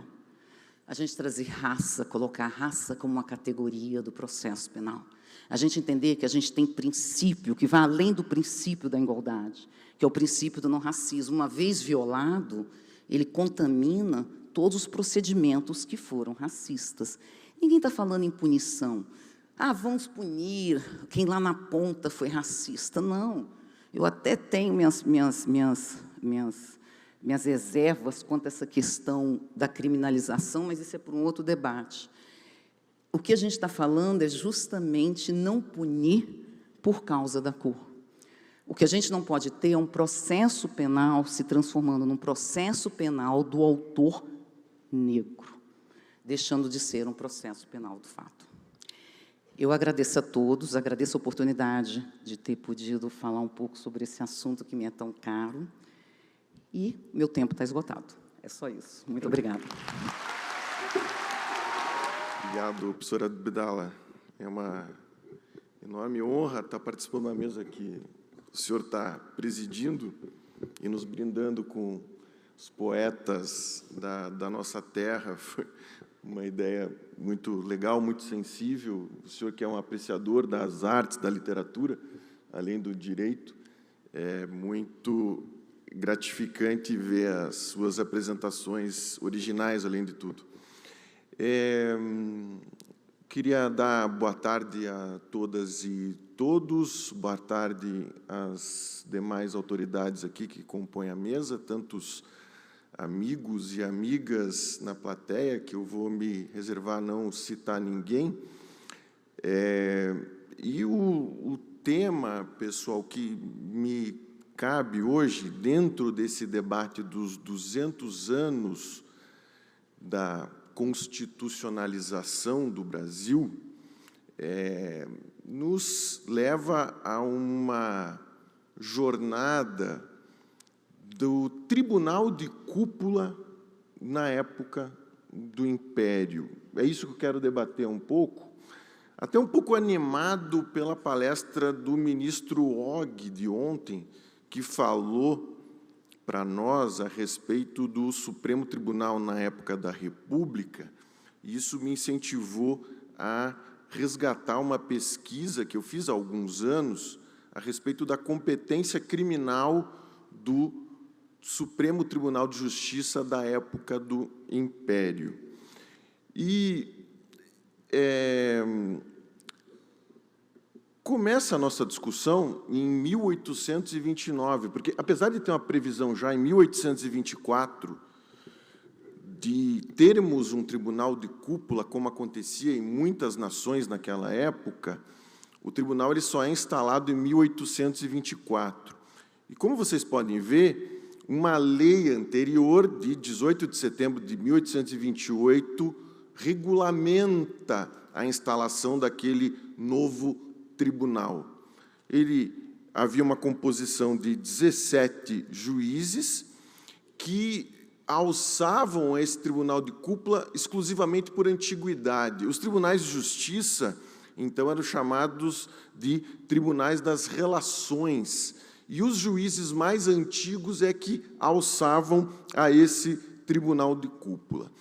Eu vou tratar um pouco com vocês, pessoal, do recurso que cassava as decisões dos tribunais. Então, hoje, nós temos um sistema composto pelo Supremo Tribunal Federal e pelo Superior Tribunal de Justiça, que repartem entre si o controle da constitucionalidade, o Supremo Tribunal Federal, e da legalidade, o STJ, nos termos daquilo que estabelece a Constituição de 1988. Naquela época, claro, e isso é uma inovação da Constituição de 88, inclusive o STJ é um tribunal historicamente recente, nós só tínhamos um tribunal de cúpula que cuidava das questões constitucionais e das questões infraconstitucionais, ou seja, das questões legais. Até se a gente fosse fazer uma análise histórica mais apropriada, na verdade, nós não tínhamos, naquela época, o que é hoje o papel do Supremo Tribunal Federal. E por uma razão muito simples, né? O caso que inaugura o controle de constitucionalidade, o Madison versus Marbury, até se vocês puderem me ajudar, acho que é de 1803. Então, nós tínhamos pouquíssimos anos de uma tradição de controle de constitucionalidade. O que mais acontecia no Tribunal de Cúpula era exatamente um controle da legalidade, aquilo que o STJ faz atualmente. Então, o que acontecia naquela época, e quando que esse recurso de revista que, guardadas todas as proporções históricas, é aquilo que a gente debate no recurso especial hoje. Quando que ele acontecia, quando que ele era apto a atuar? No artigo 6º dessa mesma lei, fala lá, as revistas somente serão concedidas nas causas cíveis e criminais, quando se verificar um dos dois casos, manifesta nulidade ou injustiça notória nas sentenças proferidas em todos os juízos. O que hoje diz respeito à divergência jurisprudencial ou à contrariedade à norma, ou seja, o STJ ele pode controlar uma decisão de segundo grau quando a norma é atacada, ou seja, é mal aplicada, é mal interpretada. Naquela época, a discussão era na manifesta nulidade ou na injustiça notória. E aqui eu chamo a atenção desse artigo 7º, é algo muito interessante, professor Abdala, porque nós já tínhamos a previsão do efeito suspensivo do recurso especial, que na época era o recurso de revista, evidentemente, no artigo 7º da lei que nós estamos comentando. E eu não encontrei na minha pesquisa nenhuma decisão que dissesse o contrário, ou seja, porque às vezes a gente pode olhar para uma lei do passado, até a ministra Daniela falava disso agora há pouco, né? A gente olha para uma lei do passado e fala, puxa, mas essa lei não deve ter sido aplicada, ou não foi aplicada, hoje a gente não tem indícios históricos de que tenha sido aplicado.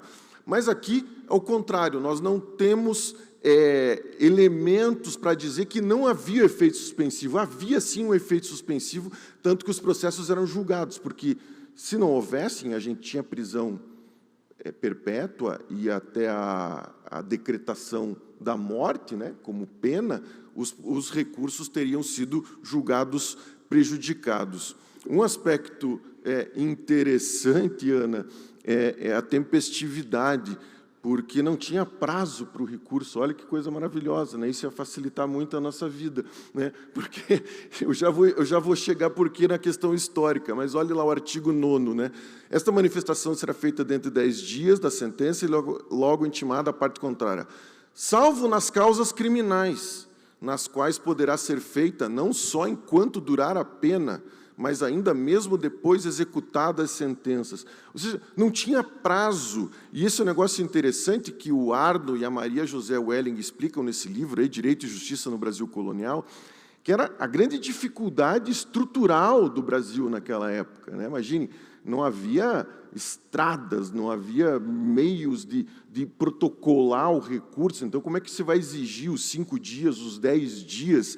Então, havia essa possibilidade aí nos processos criminais, não sem críticas daqueles que pretendiam organizar o nosso sistema jurídico. O direito criminal está se manifestando lá atrás,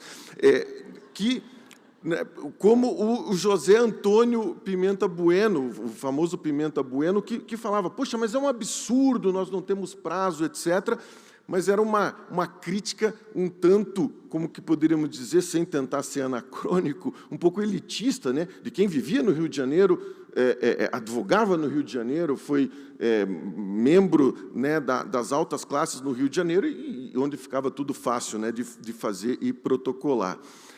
E aí, o artigo 10º, e a gente, às vezes, se pensa, né, por que esse prazo de 15 dias para o recurso especial e contra razões, né, de 15 dias, Jefferson?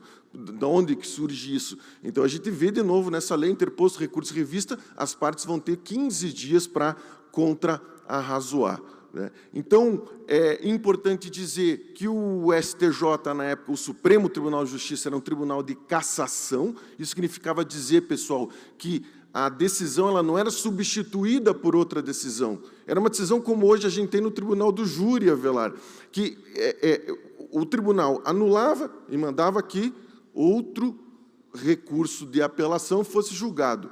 Podia ir sucessivas vezes, inclusive, para o Supremo Tribunal de Justiça do Império, o que também trazia críticas, né, de alguns dos juristas daquela época, no sentido de não ter uma finalização do processo, uma sistematização, mas era um tribunal de cassação, isso que importa.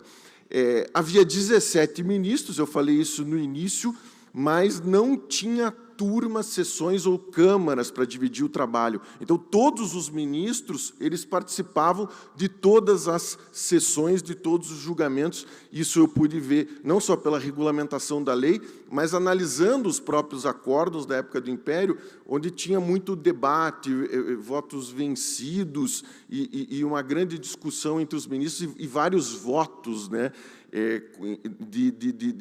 numericamente falando, dos feitos. Tá? Agora vamos entrar nos recursos propriamente ditos e não ligaram o meu relógio aqui. Eu não tenho tempo mesmo, professor, né?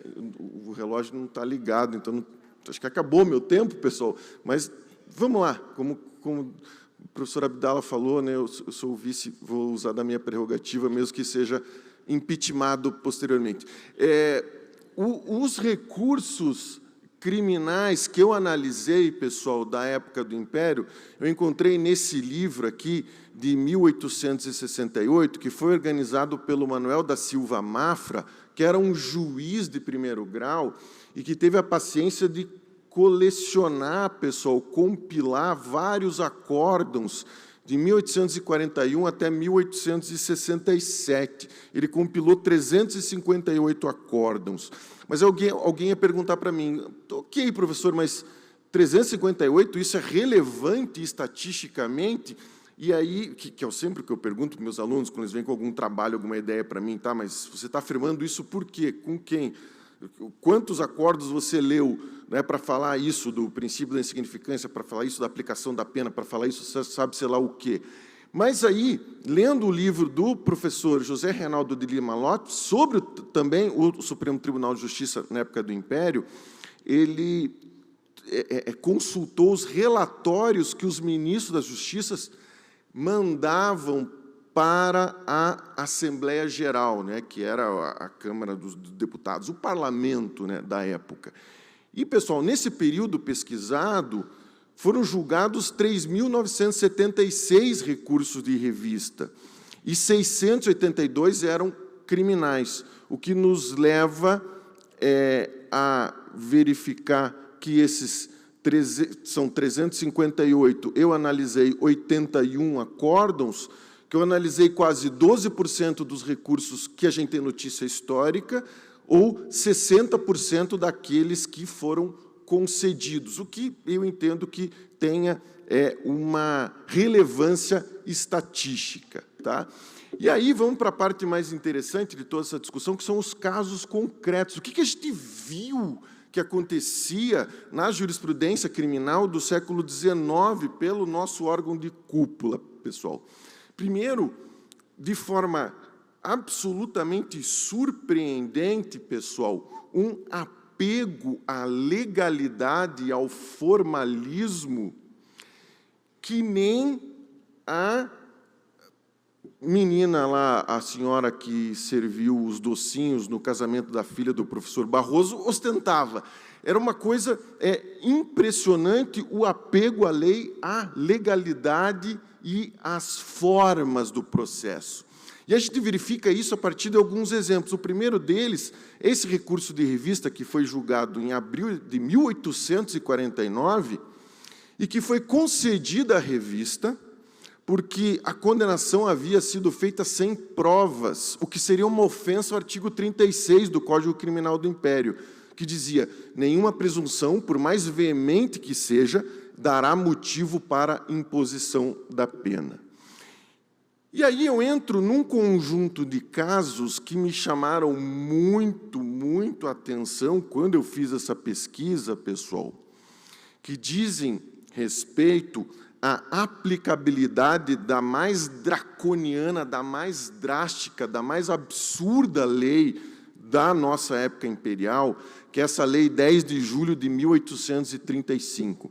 A professora Ana falou agora há pouco do medo do haitianismo do século XIX, que foi a revolução, pessoal, que ocorreu no Haiti, que todo mundo tem a notícia histórica, quando os negros escravizados tomaram o poder dos brancos, expulsaram, mataram os brancos e dominaram. Aliás, é um momento histórico que traz muitas consequências até hoje, né? Até hoje, o país foi excluído de relações diplomáticas, excluído de relações econômicas e também é castigado por questões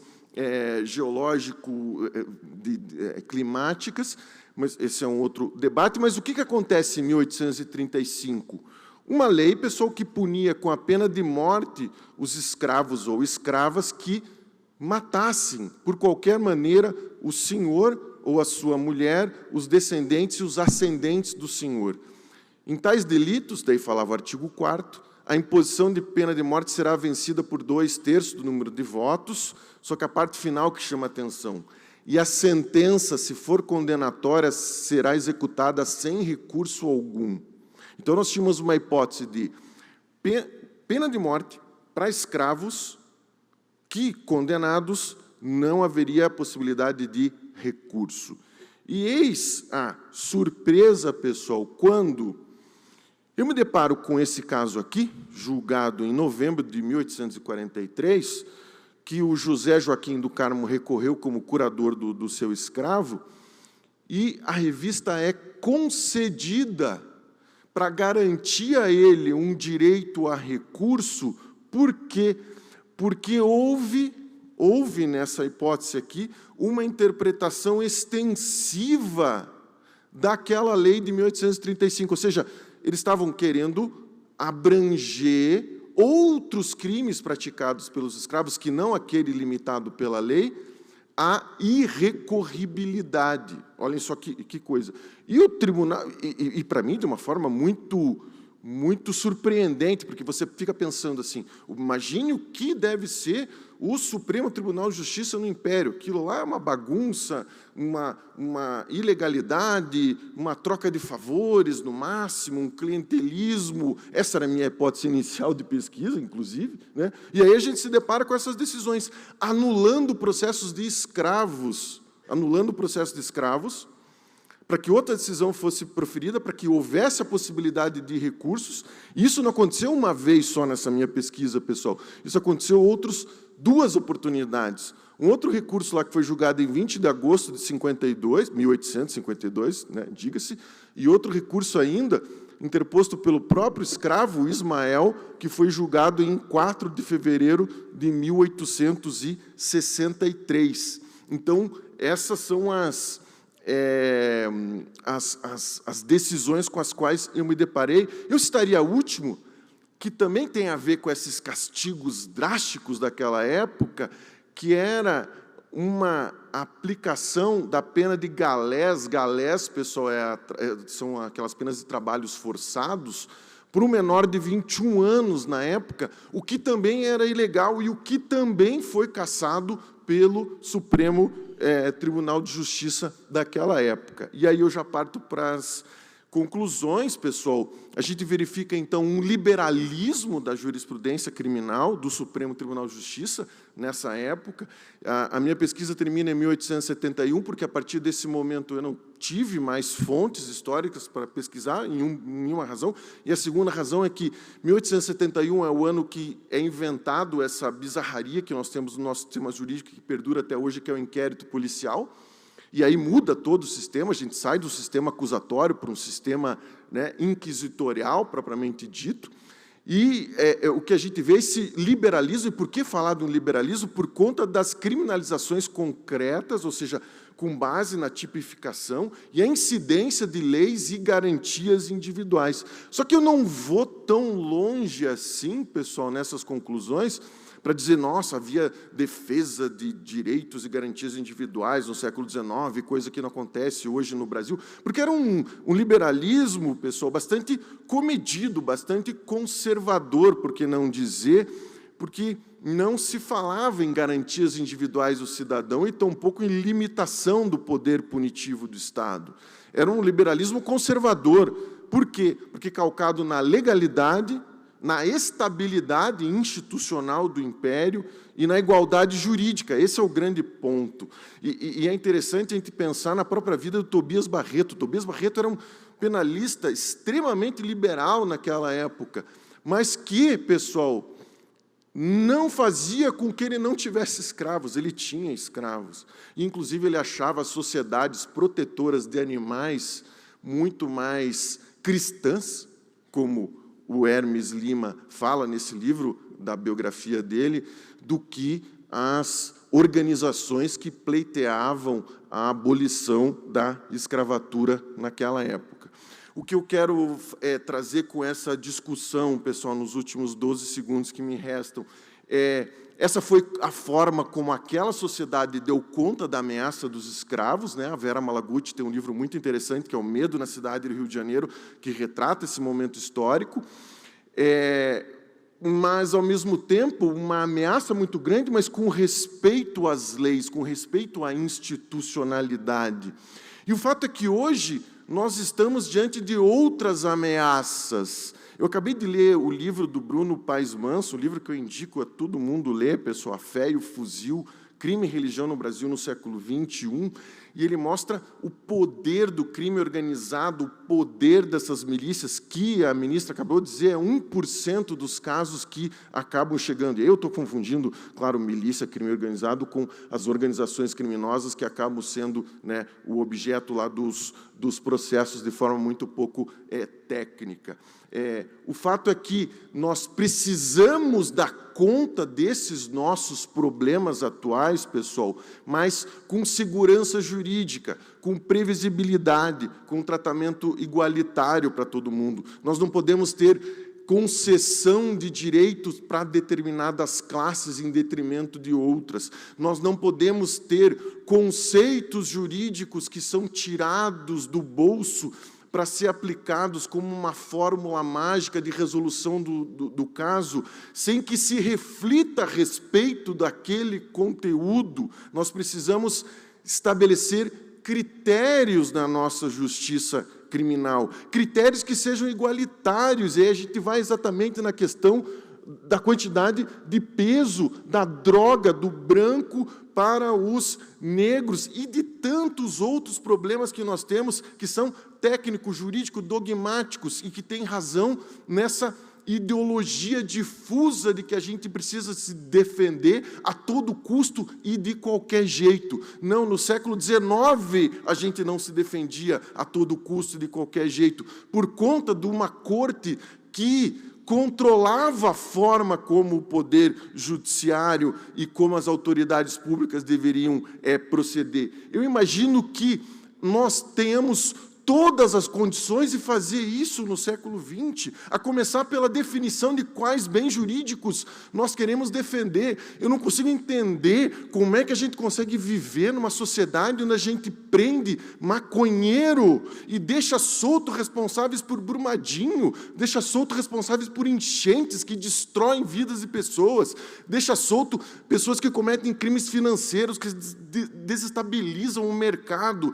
É uma absoluta inversão de valores que a gente fica absolutamente consternado, indignado, pessoal. Nós precisamos de clareza, e talvez essas lições do século XIX possam nos inspirar um pouco, nos trazer um pouco de alento. Não que a história seja esse mecanismo de vamos aprender com o passado. Não, a gente não vai aprender com o passado.